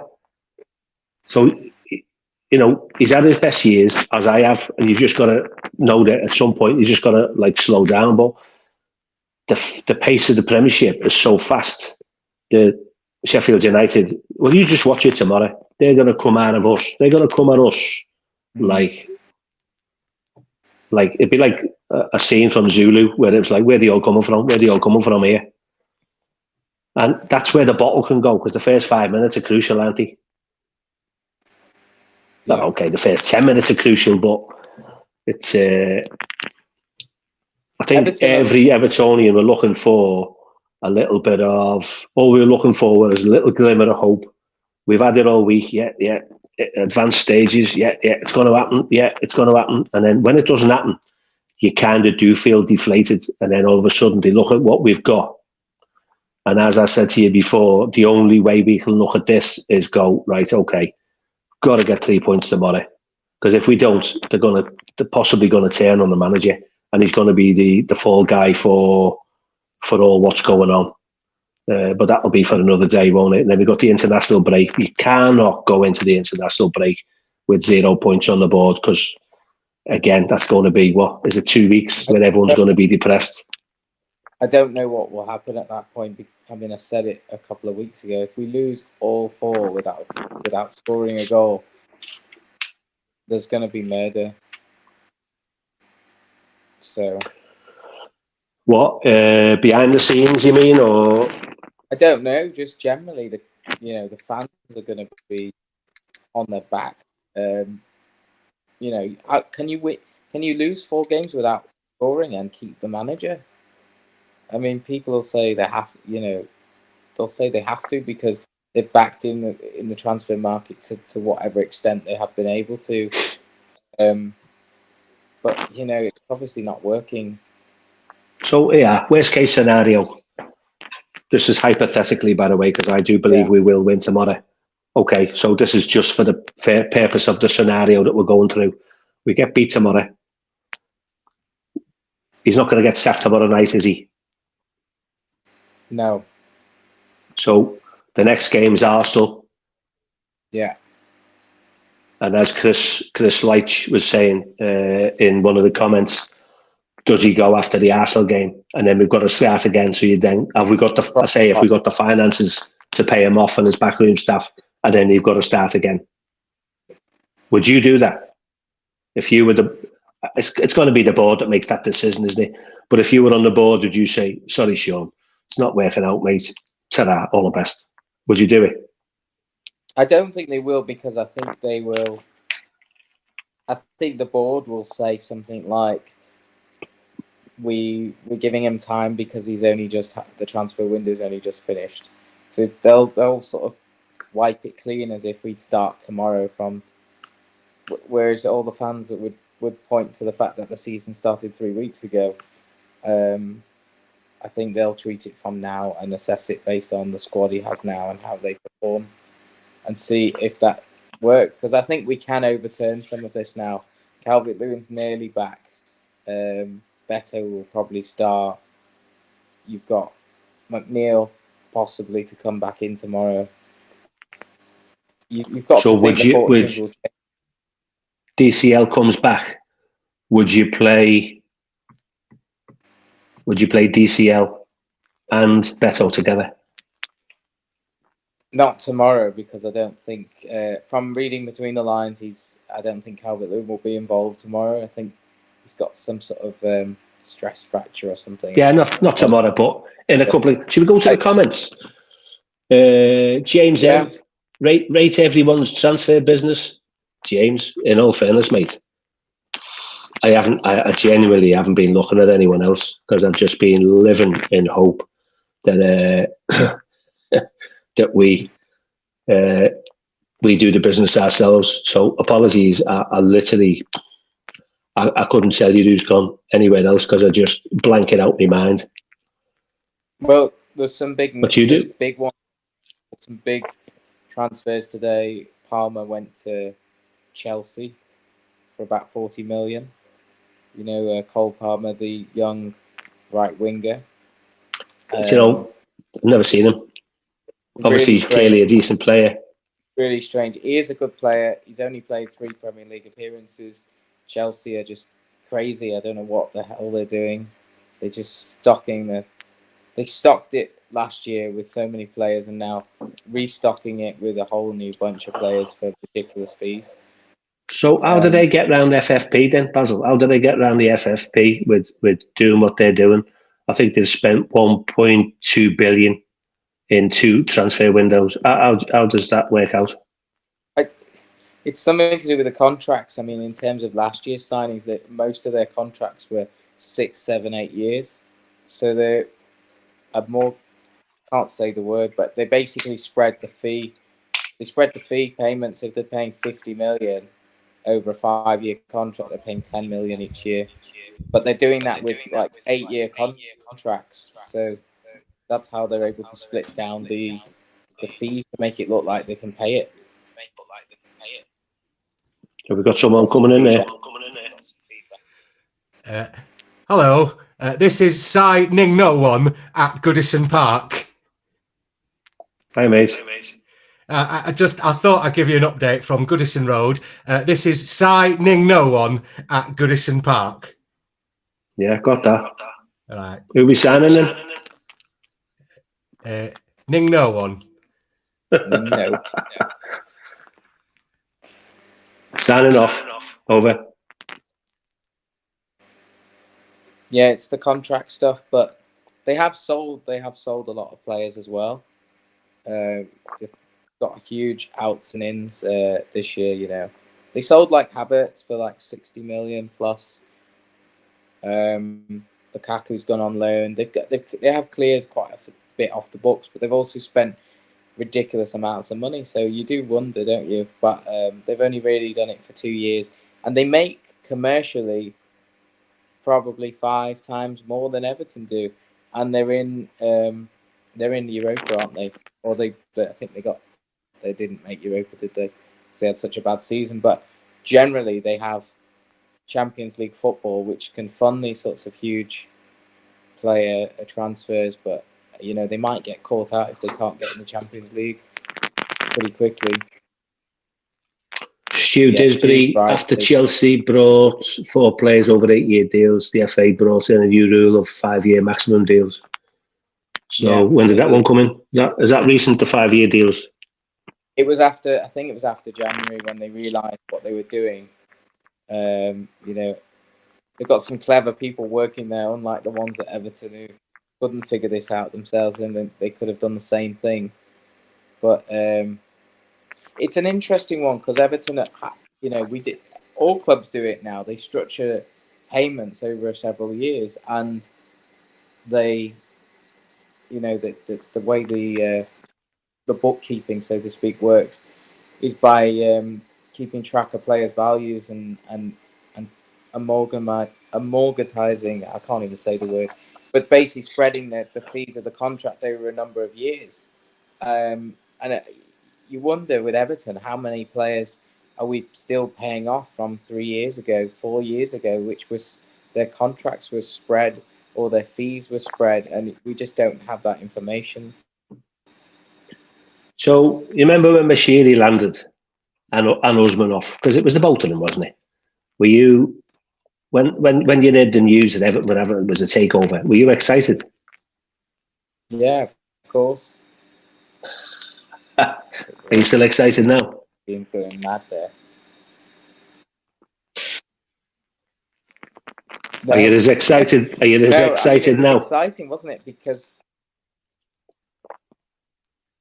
no, I'm not excited at all. I mean, we were able to go out and spend 50 million on anything and 40 million on anything and pay ridiculous wages, and we were like a kid in a sweet shop, and we just wanted a bit of that and a bit of this and a bit of that and a lot of one thing and a lot of a one thing, and it was just terrible.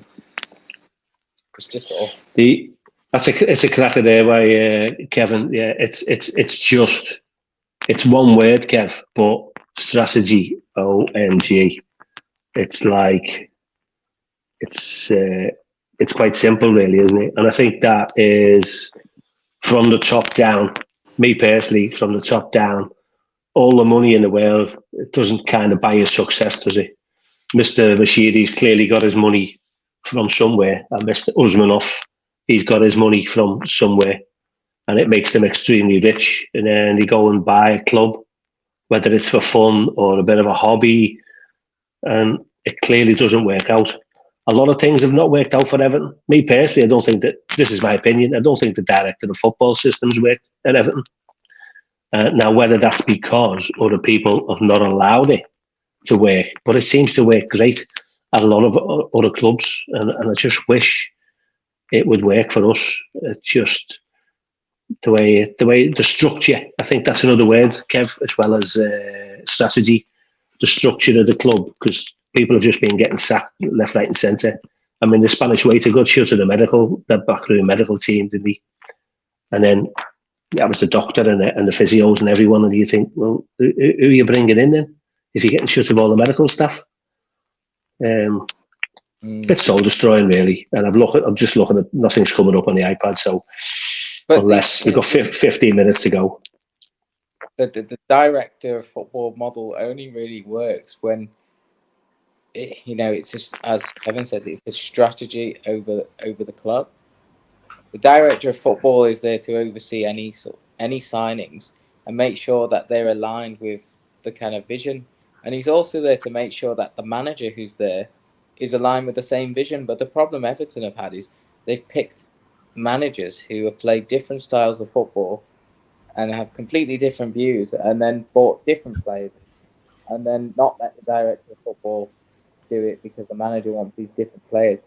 You look at Brighton; they picked a manager that the players that were in the club, and then they go and they pick another one. They don't chop and change the style completely because it's not working. Welcome back, Jan. Good. Yes, good to be back. Well, I say that, but it's yeah. In the intervening period, you might have known that Sky Sports had a wonderful edge of your seat moment as they went to a break, and they said it could be your club, and of course it wasn't our club. It was Luton signing Lokonga on loan from Arsenal, and Nottingham Great. Forest signing somebody else. Was it Brennan Johnson, or has that gone through already? No, it was Luton signing Lokonga. So even Luton have. I think Craig's got it there. And Kevin. Good point, Craig. Well, Brighton. I don't know if I'd entirely agree with James that Young and Chimiti are bad signings. I mean, we needed somebody to cover that left back position. And right back and winger. He can cover a lot of different positions. The thing is, it's not that he's come in and he can cover all these positions. It's that he's come in and Dyche is relying on him to be a starter every week. And he wouldn't have wanted to use him at half time the other night, but it was desperate measures to get some experience on and to get someone with consistency. But he'll soon get injured, if they play him every single week. So what have I missed in the wonderful time that you've been holding the fort down during this evening of excitement and white hot action? Yeah, we've just been talking about the structure and strategy of the club, and Basil and I, when we have our when we get the squad back after the international break, are we going to survive? And we're both saying, yeah, because we'll have a little bit of quality in the team, provided we don't get any injuries. Here's a little statistic for you, by the way, and I thought this was absolutely amazing. Neil Maupay, gone back to Brentford, yeah? Yeah. He played 41 times. He scored 41 times in 95 games for Brentford when he's played for them in the past. I thought it was a wind-up. So I looked at it again on Google. Can you believe that? 41 goals out of 95 games. That was in the Championship, right? Well, okay, yeah. But, okay, so it wasn't the Premier League, but am I correct in saying that when he played for Brighton, he scored against Everton at Goodison Park? Yes. Yeah. The thing with Maupay is he's never been played in his correct position. He's always been played as an isolated lone centre forward. The one time you saw him play, I know he only got 5 minutes and it was against League Two, so there's nothing to write home about. But, you saw instantly that he was the one dropping off into the space.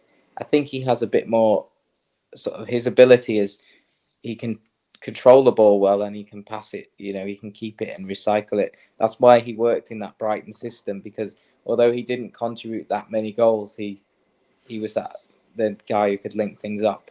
They used to play 3-5-2, didn't they? And he was just off the striker. He would sort of link things up. For us, he's just been that isolated figure who we lump the ball up to, and it just bounces back. We do have in the wings, by the way, somebody who's been waiting, a last-minute addition to the Follow Everton squad, maybe a signing. It's Stevie, but I think his camera's just gone. It's typical Everton, isn't it?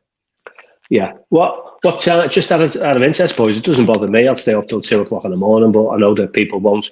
What time are we going to cull it? I don't know. I mean, there's 10 minutes. You know what? Shall we get Stevie in? I know it's a bit crowded with 4, but yeah, go on. No, I'll tell you what. You get Stevie in, and I'll bid you all good night. And if something comes up on Sky, I'll have a little look at the background before I go to Betty Bowes, and I'll pop back in. Otherwise, I love you and leave you. 3 points tomorrow, and we're up the league, up the toffees. Okay, based on what you said before. Yeah. The wife's fine, so don't worry. Thank you. £2,000 of damage, but that's metal. We can always fix metal. Love you all. Good night. Take care. Oh God, I've got a splinter. Excellent. Catch you in a bit. So you're in control now. Oh, excellent. Good evening. Good evening. Good evening. To Does that make me Leonardo, Donatello, Michelangelo, or Raphael? But anyway, enough about the Teenage Turtles and their morphed rat fella. It looks like the most interesting thing that's Splinter. happening. Yeah, the most interesting thing that I'm keeping my eye on is whether Mo Salah's going to leave for 155 million or 200 million. But I think he's on his way out. Anyway, back to Everton news. The under-21s lost tonight, which is unfortunate. They played at Man U, and obviously, you know, I've seen Ope and that last. Well, it wasn't the 11th hour; it was more like the 10th hour. But the point is, it looks like he's on his way out, which. You know, we're still short on numbers, but he never cut the mustard at Everton, which is unfortunate because I wanted the lad to do really well. Yeah, I mean, but then again, you know, I suppose it's as the majority of people wanted him gone. So surely that should make a lot of Evertonians happy. Well, I think there's something to be said about just like having a bit of a change of personnel. So, you know, this also goes back to Iwobi and other players, you know, they were part of a team that has been poor on confidence, and whether they put in performances, they were just part of a team that lost a hell of a lot of games. Was it 20 games we lost last year? Or was it 19? I can't remember. But we lost so many games, and whether the players put in a shift or the likes of Iwobi obviously were proven to be fit. 17 games? No, it's okay. I'm just counting down the minutes of the deadline. Oh, right.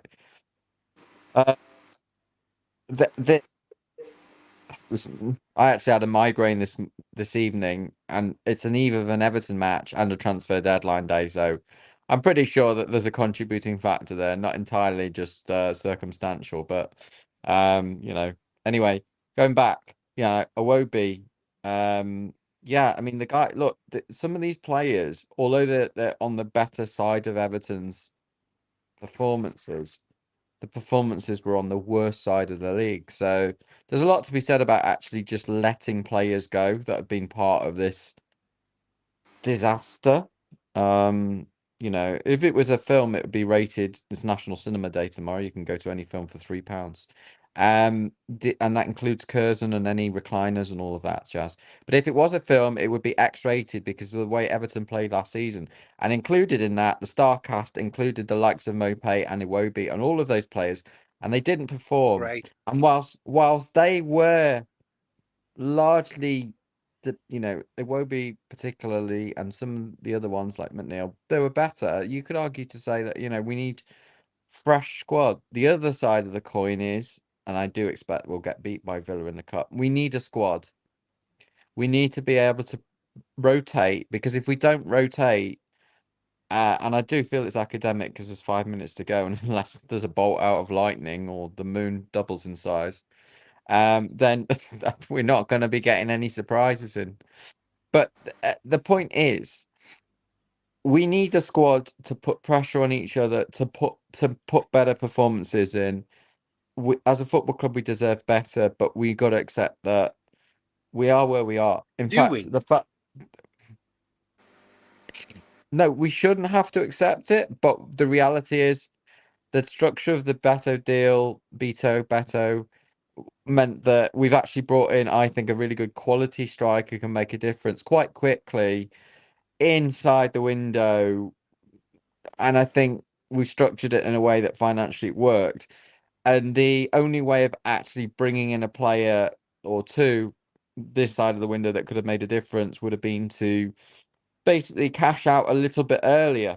And I think what happens with deadline day is it's a bit like your homework. You know, why has it all been last to the last minute? It's the mentality of you handing it in on the last minute. You could always hand in your coursework, your homework, whatever it is at work, your job, your deadline, your creative arts, whatever it is.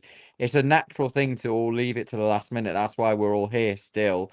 That's why deals are still being debated on this day, because they've had a lot of time before today to do these deals. But yet it's that mentality of leaving it to the last minute. I think there's that mentality, and the other factor is factor is that it's not like it was a few years ago where hundreds of millions of pounds were spent on this day. Is people are wise to the fact that the markets are overinflated, and I don't think people want to show their hands. It's quite clear, and it's only come clear in the last 48 hours for me, that Everton could not buy anyone with money right now unless they sold somebody. I wish I'd known that as a fan 6 to 8 weeks ago, because I wouldn't have been as interested in the papers, or maybe like trying to actually think that we're going to do something. I'd just be like, right, unless this guy Iwobi goes, or Mopé goes, or whatever, or Damari Gray goes, we ain't buying anyone.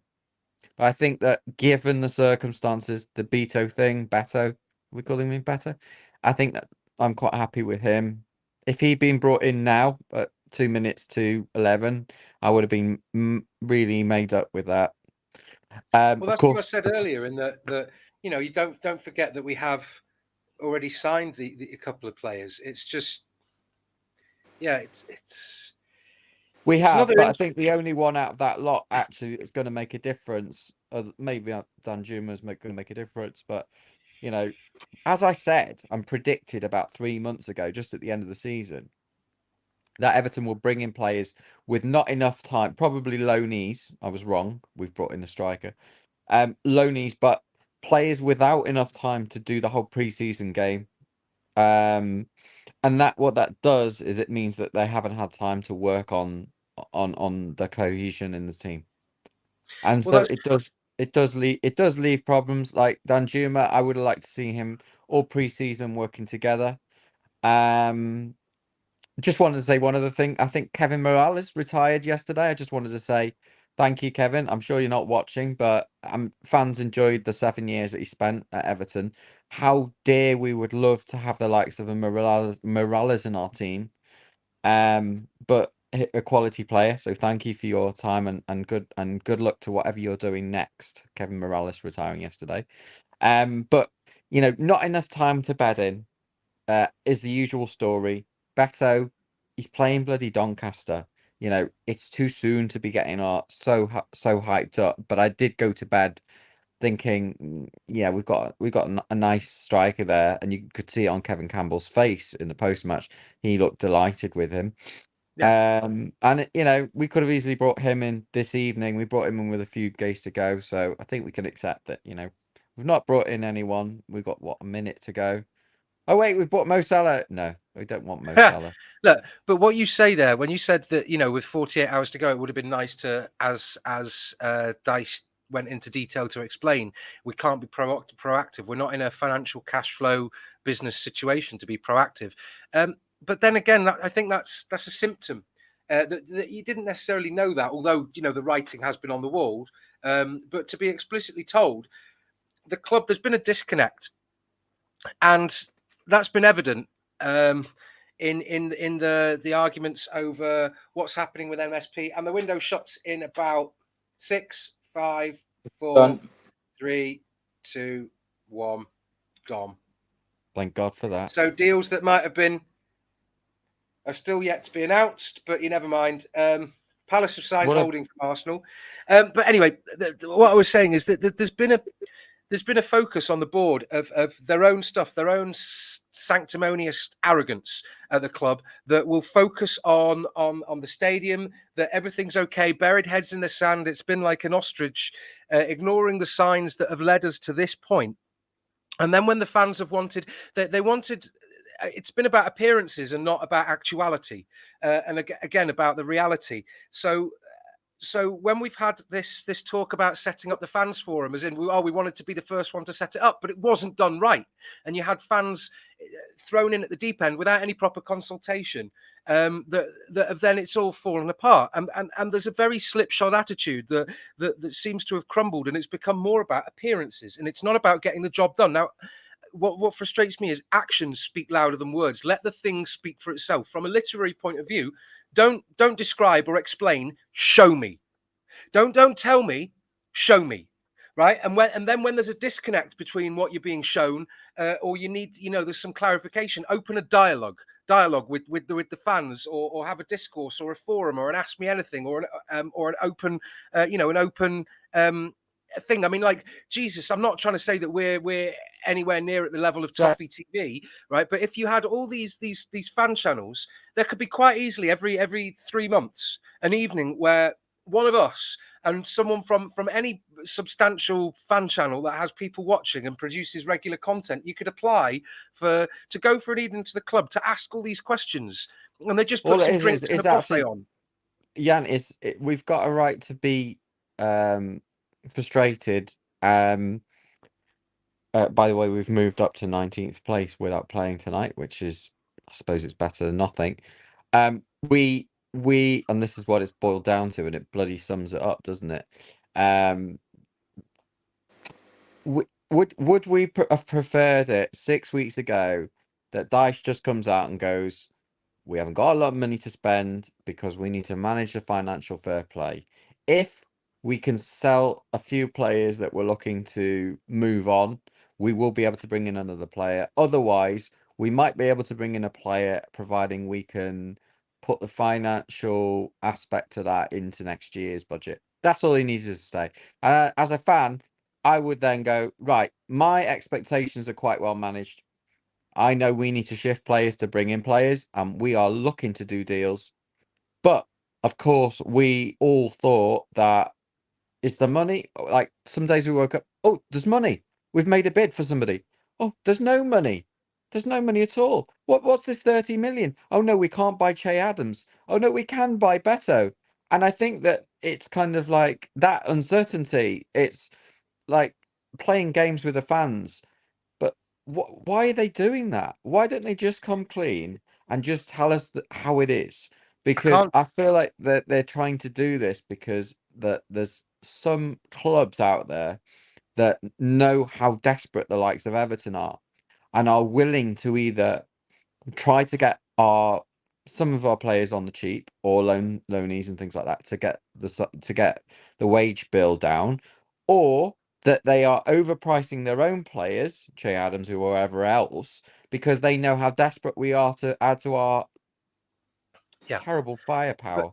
But in talking about that dialogue, right? Craig has said it's as if the board is scared to be open with the fans for some reason. I can't speak what the reason is, right? But Superior has said the biggest problem with social media, is evidenced by, some of the points I've just said, people thinking they're owed stuff. Right. I was just about to say, Craig said times have changed. Now, when you operate in a way where every player has their own social media platforms, the club put out stuff on YouTube and Instagram, and they want to engage with the fans to increase the brand. When it's become this global brand that you can buy into, and also there's an acknowledgement now that we're not in the parochial old days of it being this protected thing, that it was just the sacred thing, the sacred calling of going to the match, and then people who make maybe the pilgrimage a couple of times. Essentially, the club, and in the Crouch report, it's been detailed that the owners, the board, whoever owns a football club, are custodians, temporary custodians for the length of their tenure, for something that ultimately is defined and owned. Not necessarily on paper and monetarily, but it's owned. The culture, the heritage, the definition of what the club and the fan base means is owned by all of us. Us on the channel, people who are watching, people around the world. I'm not a purist. Jan, we're the only constant in the moving circus. Yes, because as Robbie said before, I did catch it. Essentially, a football team is just a group of hired mercenaries. As much as they want to, if they act professional, they're employees. Yeah. And it's the customer base. It's even different to a business, in a sense that you can have directors that move on, and you can have staff that move on. But with a football club, there's more to it than that, because you have the fan base who will never move on. And my wife says to me every few days, she says, literally, this is a conversation she has. Why do you just still follow him? I said, it's not a choice. It's like a religion. It's the way you've been brought up. It's not even a fact. I can't even disconnect myself, even if I wanted to. I went to Bayern Munich to watch them play because I actually wanted to feel what it was like to watch a really good side play and be in the home end, because I haven't done that for a long time. And it's just not a choice we have. We are the fans. We will remain the fans. whether we are in League One, Premiership, Championship, whatever. We're still a constant. We deserve more transparency than we've had in the last few years. We know how it is. We know how Everton play. We know that they'll always play a Spanish team with a week to go and pretend it's all fancy. Bring in signings that are loanies or crap players that no one else wants with not enough time to bed them in. And we know what we're going to get. We're going to get probably a poor start and a scrap towards the end, and the fans get us through and all of that. But we deserve more, but we're not going to get it. So bring on Bramley Moore, I suppose. I mean, maybe that is a new era, possibly sponsorship rights and hopefully more transparency. I don't know. Yeah. So as people are saying in the comments as well, that I meant to use the parallel of course, we're a customer base, but we're more than just that. We are in some ways shareholders. We hold an interest. We have a vested interest, and we shape and define the culture. And of course, we want to know the business bits because we have a right to know where. Look, we could, in theory, I'm not saying we would, we could, in theory, turn around and we have the right to make protests. We have the right to not vote with our wallets. We have the right to make all sorts of statements and organise these mass protests and not go to the game or not renew our season tickets. And the club would be in shit because it's our support of buying the shirts, buying the stuff that's associated with the copyright stuff. It's contributing to the culture of the club. It's an endless list of things. It is. Do you know what I got from Everton Football Club this week? A pair of blue socks with the, I don't know. I'm not a massive fan of the modernised logo that's featured on our third kit. I know it's a big feature and that they're bringing it into some of the plaques and parts of the marketing. But I'm not a massive lover of it. And I got a pair of blue socks, a card with membership, a car for air freshener, a blue on board sticky thing for the car. Do you know what I would have preferred? Just tell me how it is. Tell me what's happening. What is our identity? Are we going to be playing long ball this season? Are we just trying to get to Bramley Moore dot and then consolidate when we've got more revenue from I do understand corporate the need. boxes? Why is it that we have a clear lack of identity, that the fans are just literally getting passed from pillar to post? Every single match feels like a bloody fight where you've got to get ready for it the night before, and then you kind of I've got to get through it, and then the next day it's like, oh my god, I've been in a fight. But sorry, again, there's a comment. Sorry, again, there's this comment. Absolutely, but about 2/3, or about 60% of our generated revenue comes from the allocation of TV money and Sky Sports, right? So when you have CEOs or somebody saying, oh well, they're in charge of this with a turnover or an income of that, it's bollocks. And what we're trying to do is elevate that beyond the point to escalate us into the upper echelons where we have more wiggle room within financial fair play, where more of our income is within our own control, and therefore we have more ability to spend, because a lot of it is going to come from an increase in match day ticket sales and hospitality, which arises from we have 11 little. I mean, I don't want to be disparaging because I've been in there and it's a great experience, but compared to the Emirates, compared to Spurs, compared to Man United, our ability to provide hospitality and therefore our ability to generate match day revenue is embarrassing.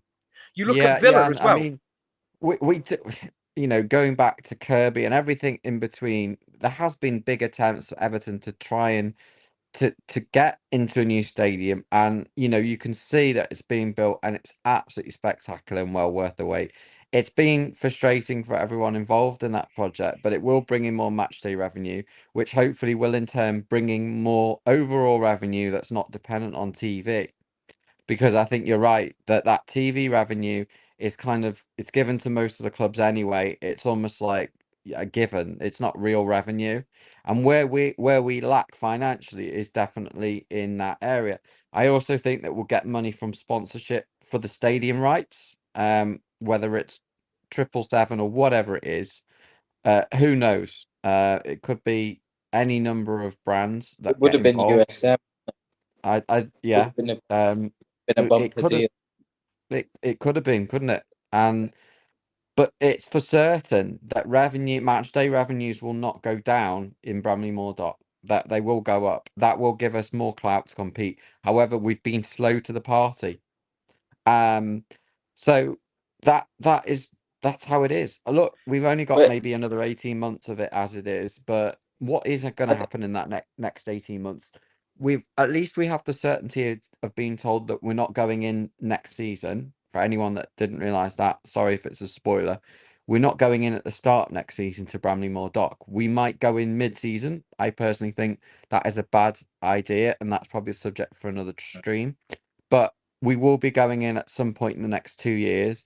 That will definitely add to our identity, our ability to have more funds available and all of that. For now, I just don't know what we're doing. I don't know. Are we just trying to scrap to avoid relegation?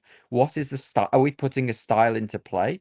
Are we trying to just see each game as it comes? Because I never know what Everton is going to turn up. But the Everton that we've seen in the last few games is evidential one that actually looks markedly improved, but still can't put the ball in the back of the net. But what is the identity of our club? That is the big thing that's been missing for the last 10 years, at least. I have not seen, really, since Moyes was in charge, there's been no identity of Everton. That's what I said earlier. I think Everton, we formed an identity. You might not have realised it, but our identity is that we're rubbish, and that we've slipped and we've slipped and we've slipped, and now our identity is that we are a team who sits at the bottom of the league, loses most of the games, and will struggle to stay up year on year. And that's why the likes of Iwobi and Gray and Mopay need to be cleared, because if those players were part of that, then we need a clean slate.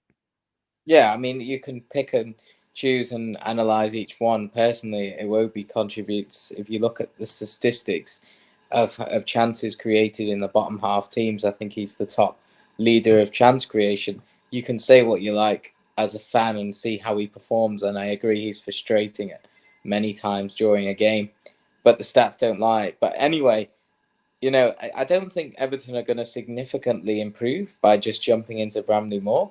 I think it's even tougher. I mean, you've seen what happened with Spurs. They couldn't spend any money. Then they got in. It took them a couple of years to start actually winning games consistently as well in there. I think you lose the Goodison bounce, and we don't know what the Bramley Moor, if there will be one, for those home games. I think a home game will become...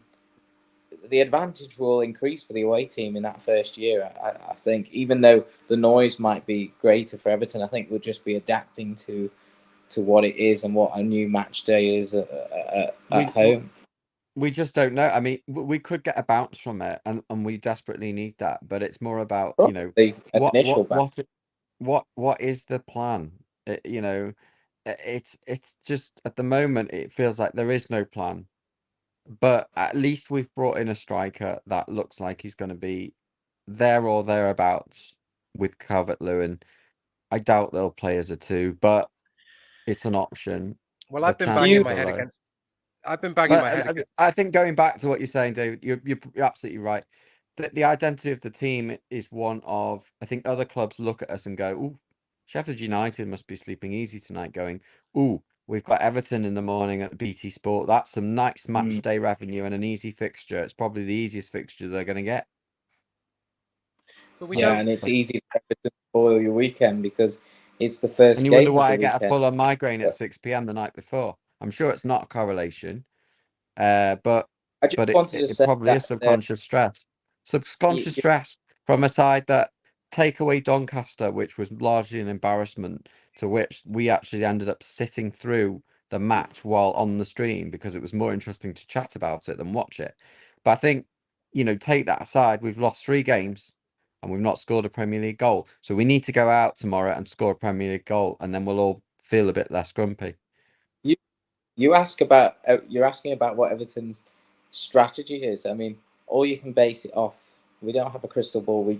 We're not insiders into the board, but we can look at what Everton have done in the last few transfer windows, and that is basically balance incomings with outcomings and spend very, very little. And the trend has been to sell off players in the last day of the window, aka Iwobi, Gray, Gordon last So window. but on that note, you And say Why that do you think they leave it to the last minute? I think to it's just sell? the way that as you spoke before. You think it's the homework? You think it's the homework analogy? But on that note, that note that you say that, right? I think that's reflective of everything that's endemically wrong at the club. Because you need to separate. Obviously, they're intermingled, but if you need to separate business and football. Football equates to good performance on the pitch, goes hand in hand with good business. Business then therefore creates good profitability, which gets you the right facilities and players, and which is assets on the book to perform well on the pitch, which goes Correct. hand in hand with the ability to It's generate the called right Everton revenue based Football on Club, word of mouth not and the halo effect and everything, right? But basically, what we're seeing at the moment, again, a lack of transparency, a lack of communication. And when you say nothing, it suggests nothing is being done, right? So when you look at what's developing in terms of Bramley Moore Dock, and it's like I've said, okay, so it might be 18 months, 2 years down the line, but what is happening is we're not seeing any proper development and forward thinking, which is exactly mirroring what's going on in the football pitch. Now, you can say we're doing this and we're balancing the books and we're saying these players off, but it's reactionary and it's a result of the situation we're in. Now, there's no forward planning. Now, we should be in a position to do certain things. Now, and I've been saying this, right, and I'll just try and get over it as quick as possible. But the Bramley Moor, the whole footprint of the site, and the way that the club could speak to the infrastructure and the planning in the city, the parking, the way that they could be buying things or having a deal with Peel Ports to have the match day parking in an area that's not conducive to it, and you have fewer people walking there. Oh, what, you want to use park and ride? Where's the transport facilities in the area of Liverpool that's down Vauxhall Road and round there? It's crap. Right, I know that. People know that. There's cars. There's roads that are dead end going into archways and fenced off areas. Where's the traffic management for people to park and to go? Okay, you're going to the centre of the city. You're going to the north, the south. You're going Needs to to the be like a motorway. monorail Filter it or all out. something, Have traffic doesn't it? management. None of that. Nothing discussed. It's like once the fans have got over or gone past the front. The gates of the Titanic, the watchtower gates, it seems like they don't care. And if you don't tell us anything, you're demonstrating to us that you don't care. Now, what about the match day? What about the Spello, the Royal Oak, the Winslow, the Abbey, the Taxi Club, the Supporters Club, all these things that are inherent? What about the church? What about the Chippy on the City Road and the one opposite what about Hans Top? What about all these places that are inherent to what you consider the Blue Mile? That are inherent to the football club and the culture that you care about the fans. Where's this footprint when you've got this area, right? What are you doing to recreate the sense of love and belonging that once, I go the game? Or do you just want people who, I give you my money? Now, I'm sorry, but also it goes hand in hand with good business, because if you replicate the Goodison Park Terrace there and you have it all fenced off and you have replica pubs and you get deals with the franchisees or the current owners because they're going to lose their match day revenue, which is more than 50% of their annual take for these businesses. Right? Why can't they replicate this and bring these people in to work in partnership to show that they care about us, the stakeholders, not just the fans who give the money, but the people who create this culture? So recreate the pubs outside the ground and the footprint. Oh, Everton Way and the Stones. They could. Some of us have pissed away 100 or 200 quid just to have a footprint there because we want to be there on match day. We want to feel like we're part of it. What are you doing to replicate that? Sorry. It's okay. It's a valid point. They could have created, and I don't think this is part of the plan from what I understand, a modernized version of those iconic, Blue Dragon thingy and the Chippy on the corner. They could have created that. What will have to happen is we will all have to create our own journey. You do raise a valid point regarding transportation. Not everyone has the mobility to walk from town to Goodison, and that David, you're an architect, and you understand the town planning. That I think that considerations over like a tram or a monorail type transportation down there might have been helpful. We don't know what the new Goodison Walk looks like. We don't know what the square mile or whatever you want to call it looks like. We can't identify with it. We are going into the dark because that is a brand new modern stadium.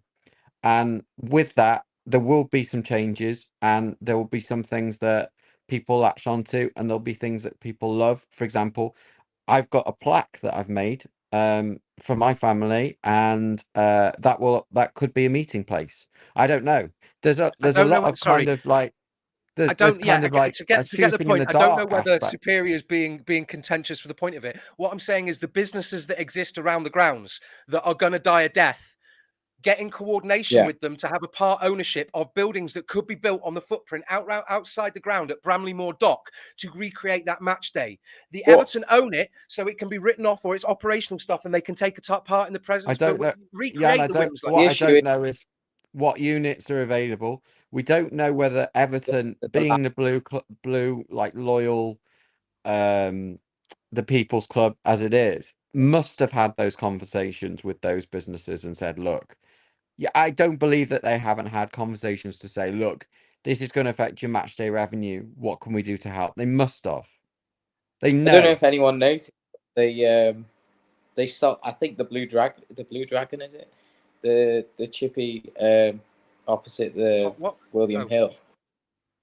They changed ownership. I don't know if they did, but when I went in, the meal was very different, and the pricing, and they had no idea what the hell they were doing. They sold out. I mean, I think that was it was match day. It was pre-season, and I think they were just getting used to the match day. But yeah, I think they sold out. Because they realized you would sell out, wouldn't you? If you're there and you do 50% of your trade or whatever it is.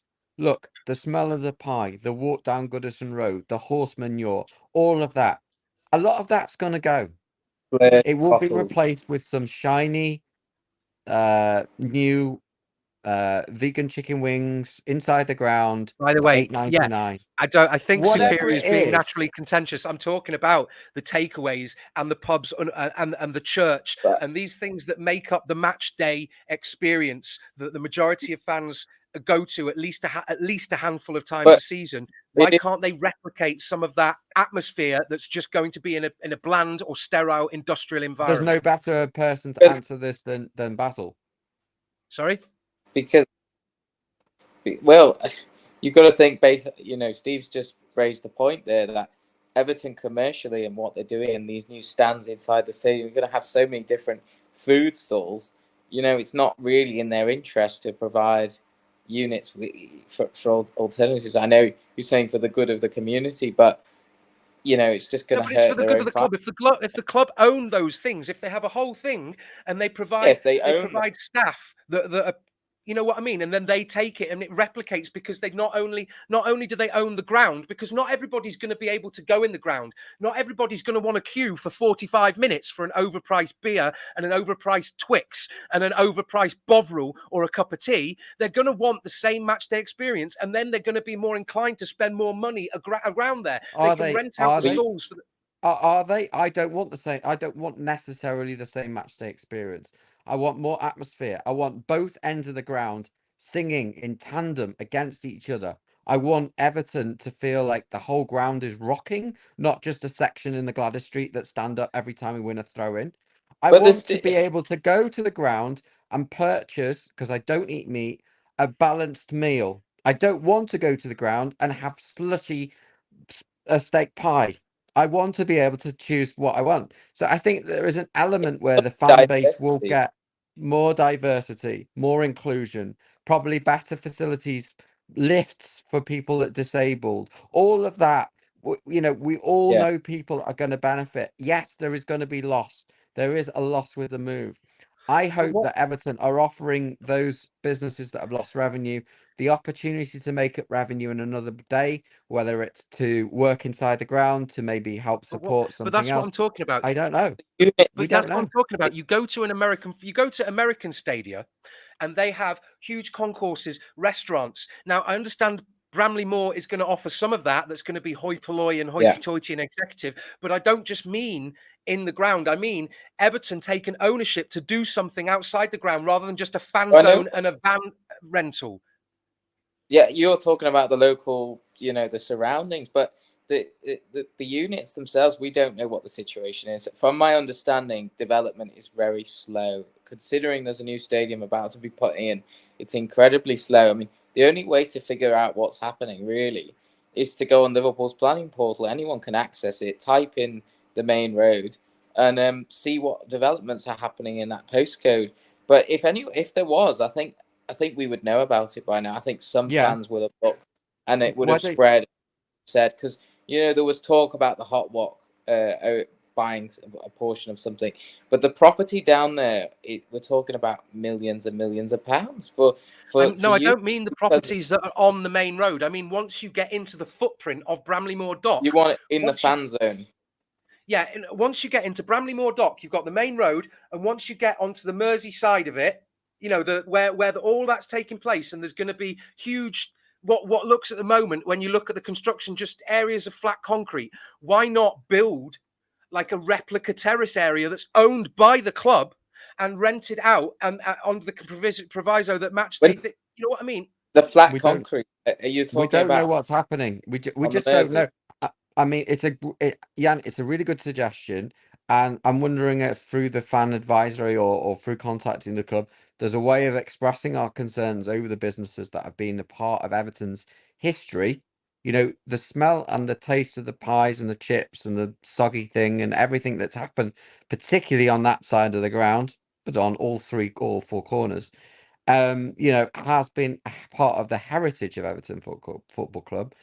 And there is a transition. But I think you make a really good point, which it's similar to what they do at other sports grounds where they have these sort of streetcar options, and they do it at, for example, Lord's Cricket Ground. I think it's owned by Lord's, but it's not Lord's. It's like sub-rented for they have like an Indian, and they have a pocky place, and they give people the option to bid. The problem is it's going to boil down to money. And unless they cap it and say, right, it's X amount per unit, it will just go to the highest bidder, which will be KFC, Wimpy, McDonald's, or whatever. So it won't go to the chippy on Goodison Road But I or think the you're hot what. It saying will that- go to the bidder. It will go to the bidder because, as Why we can't know, it? Why most of the can't- things are about money, and one of the big motivations behind the move is not the 4,000 obstructive views in the ground, but actually the financial impact that can have. Because yes, we sell out for most games, but the capacity is not gonna go up by that much, really. But maybe Everton can offer the capacity to have some of these local businesses have a presence in the new grounds footprint, and still make for both parties still make the required amount of money, and satisfy both. I mean, in terms of that the empty space you're talking about, Jan, I think you're referring to on the Merseyside. There's planned to be disabled parking, and I think it's players parking on that side. But in terms of overall systems of transport, you're right. There's nothing. It was the first thing I said. It doesn't take 5 years of architecture school to. But why do This is mad. Even but what about the reverse of this idea? I think that they're already probably going to convert Goodison into a large supermarket and make terrace houses and all of that. But make it the reverse. Do you remember how there's plans to have flats, community, a charity dropping stuff in a community garden in the area? It's Project Goodison Legacy. I've looked Did into they this. think maybe about having like the opposite of what they've got at the moment, which is they don't have enough hospitality, so they have hospitality in town.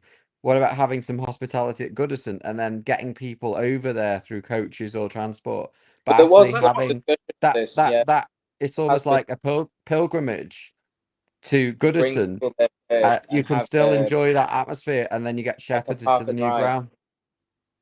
Park and ride. I mean, why do the players need match day parking at the grounds? Why not have it in a secure location elsewhere and have them all turn up on a coach? Well, it would create a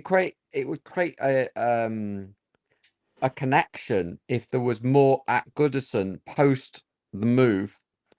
If half of Goodison was a safe car park or park and ride facility, and the other half of Goodison was, you could see like the Gladys Street, but then you could eat like a terrace meal and then get shepherded down to the new ground. I don't know, but anyway, it sounds like it's all going to be done. We've been talking plans about are food already in far too place. much.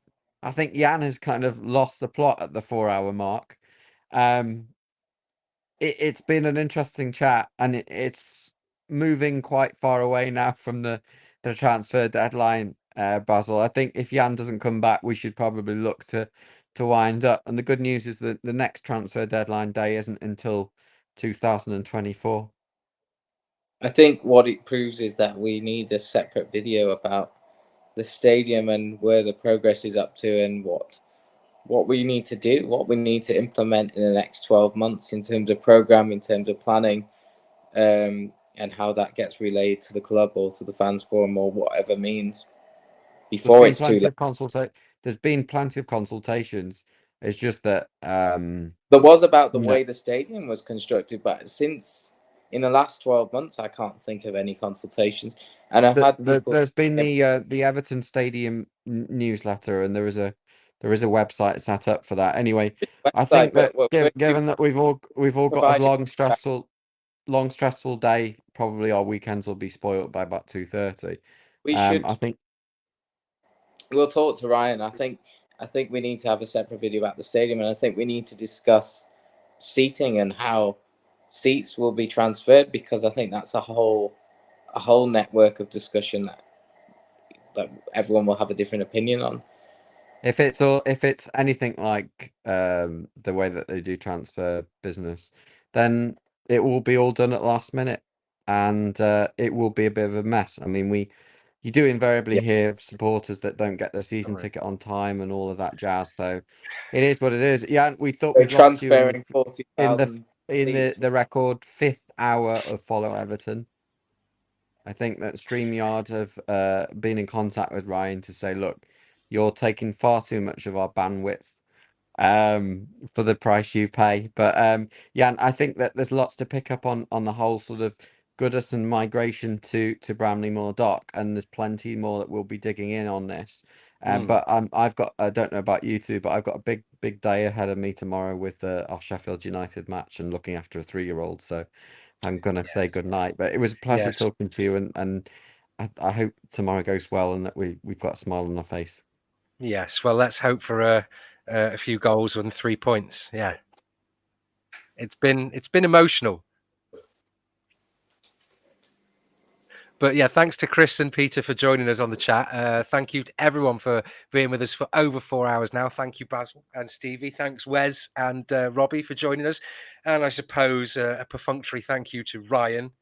I mean, but yeah, thank you very much for this. Unfortunately, after 4 hours, we've got a grand total of nothing to show for it, but we will be back on Follow Everton. I believe it's me and Wes, me and Wes at 11:30 after the team's announced in the build-up for Sheffield United. So no doubt we'll see Tom Davies score a blinder from 25 yards out, but yeah, thank you very much. Like, subscribe, notify, all that kind of nonsense. Good night. Good night. Okay. All right. It's all right, Basil. I will. I'll see you when I see you. Yeah, I'll see you very soon, I'm sure. Yeah, we can have a chat and pick brains over the planning permission and what's going on at Bramley-Moore. But yeah, we need to have a good chat about the stadium, it seems. And I don't know if you heard what I was saying to Steve about the moving of the seats, and because I've already had a few people ask me about how that's going to work, and I think there's an interesting conversation to be had on that one as well. Yeah. Well, I will definitely pick your brain about that at some point soon. But take it easy, Basil. Thank you, everyone, for joining us. Thanks for watching Follow Everton. Have a good night. Good night. Good night.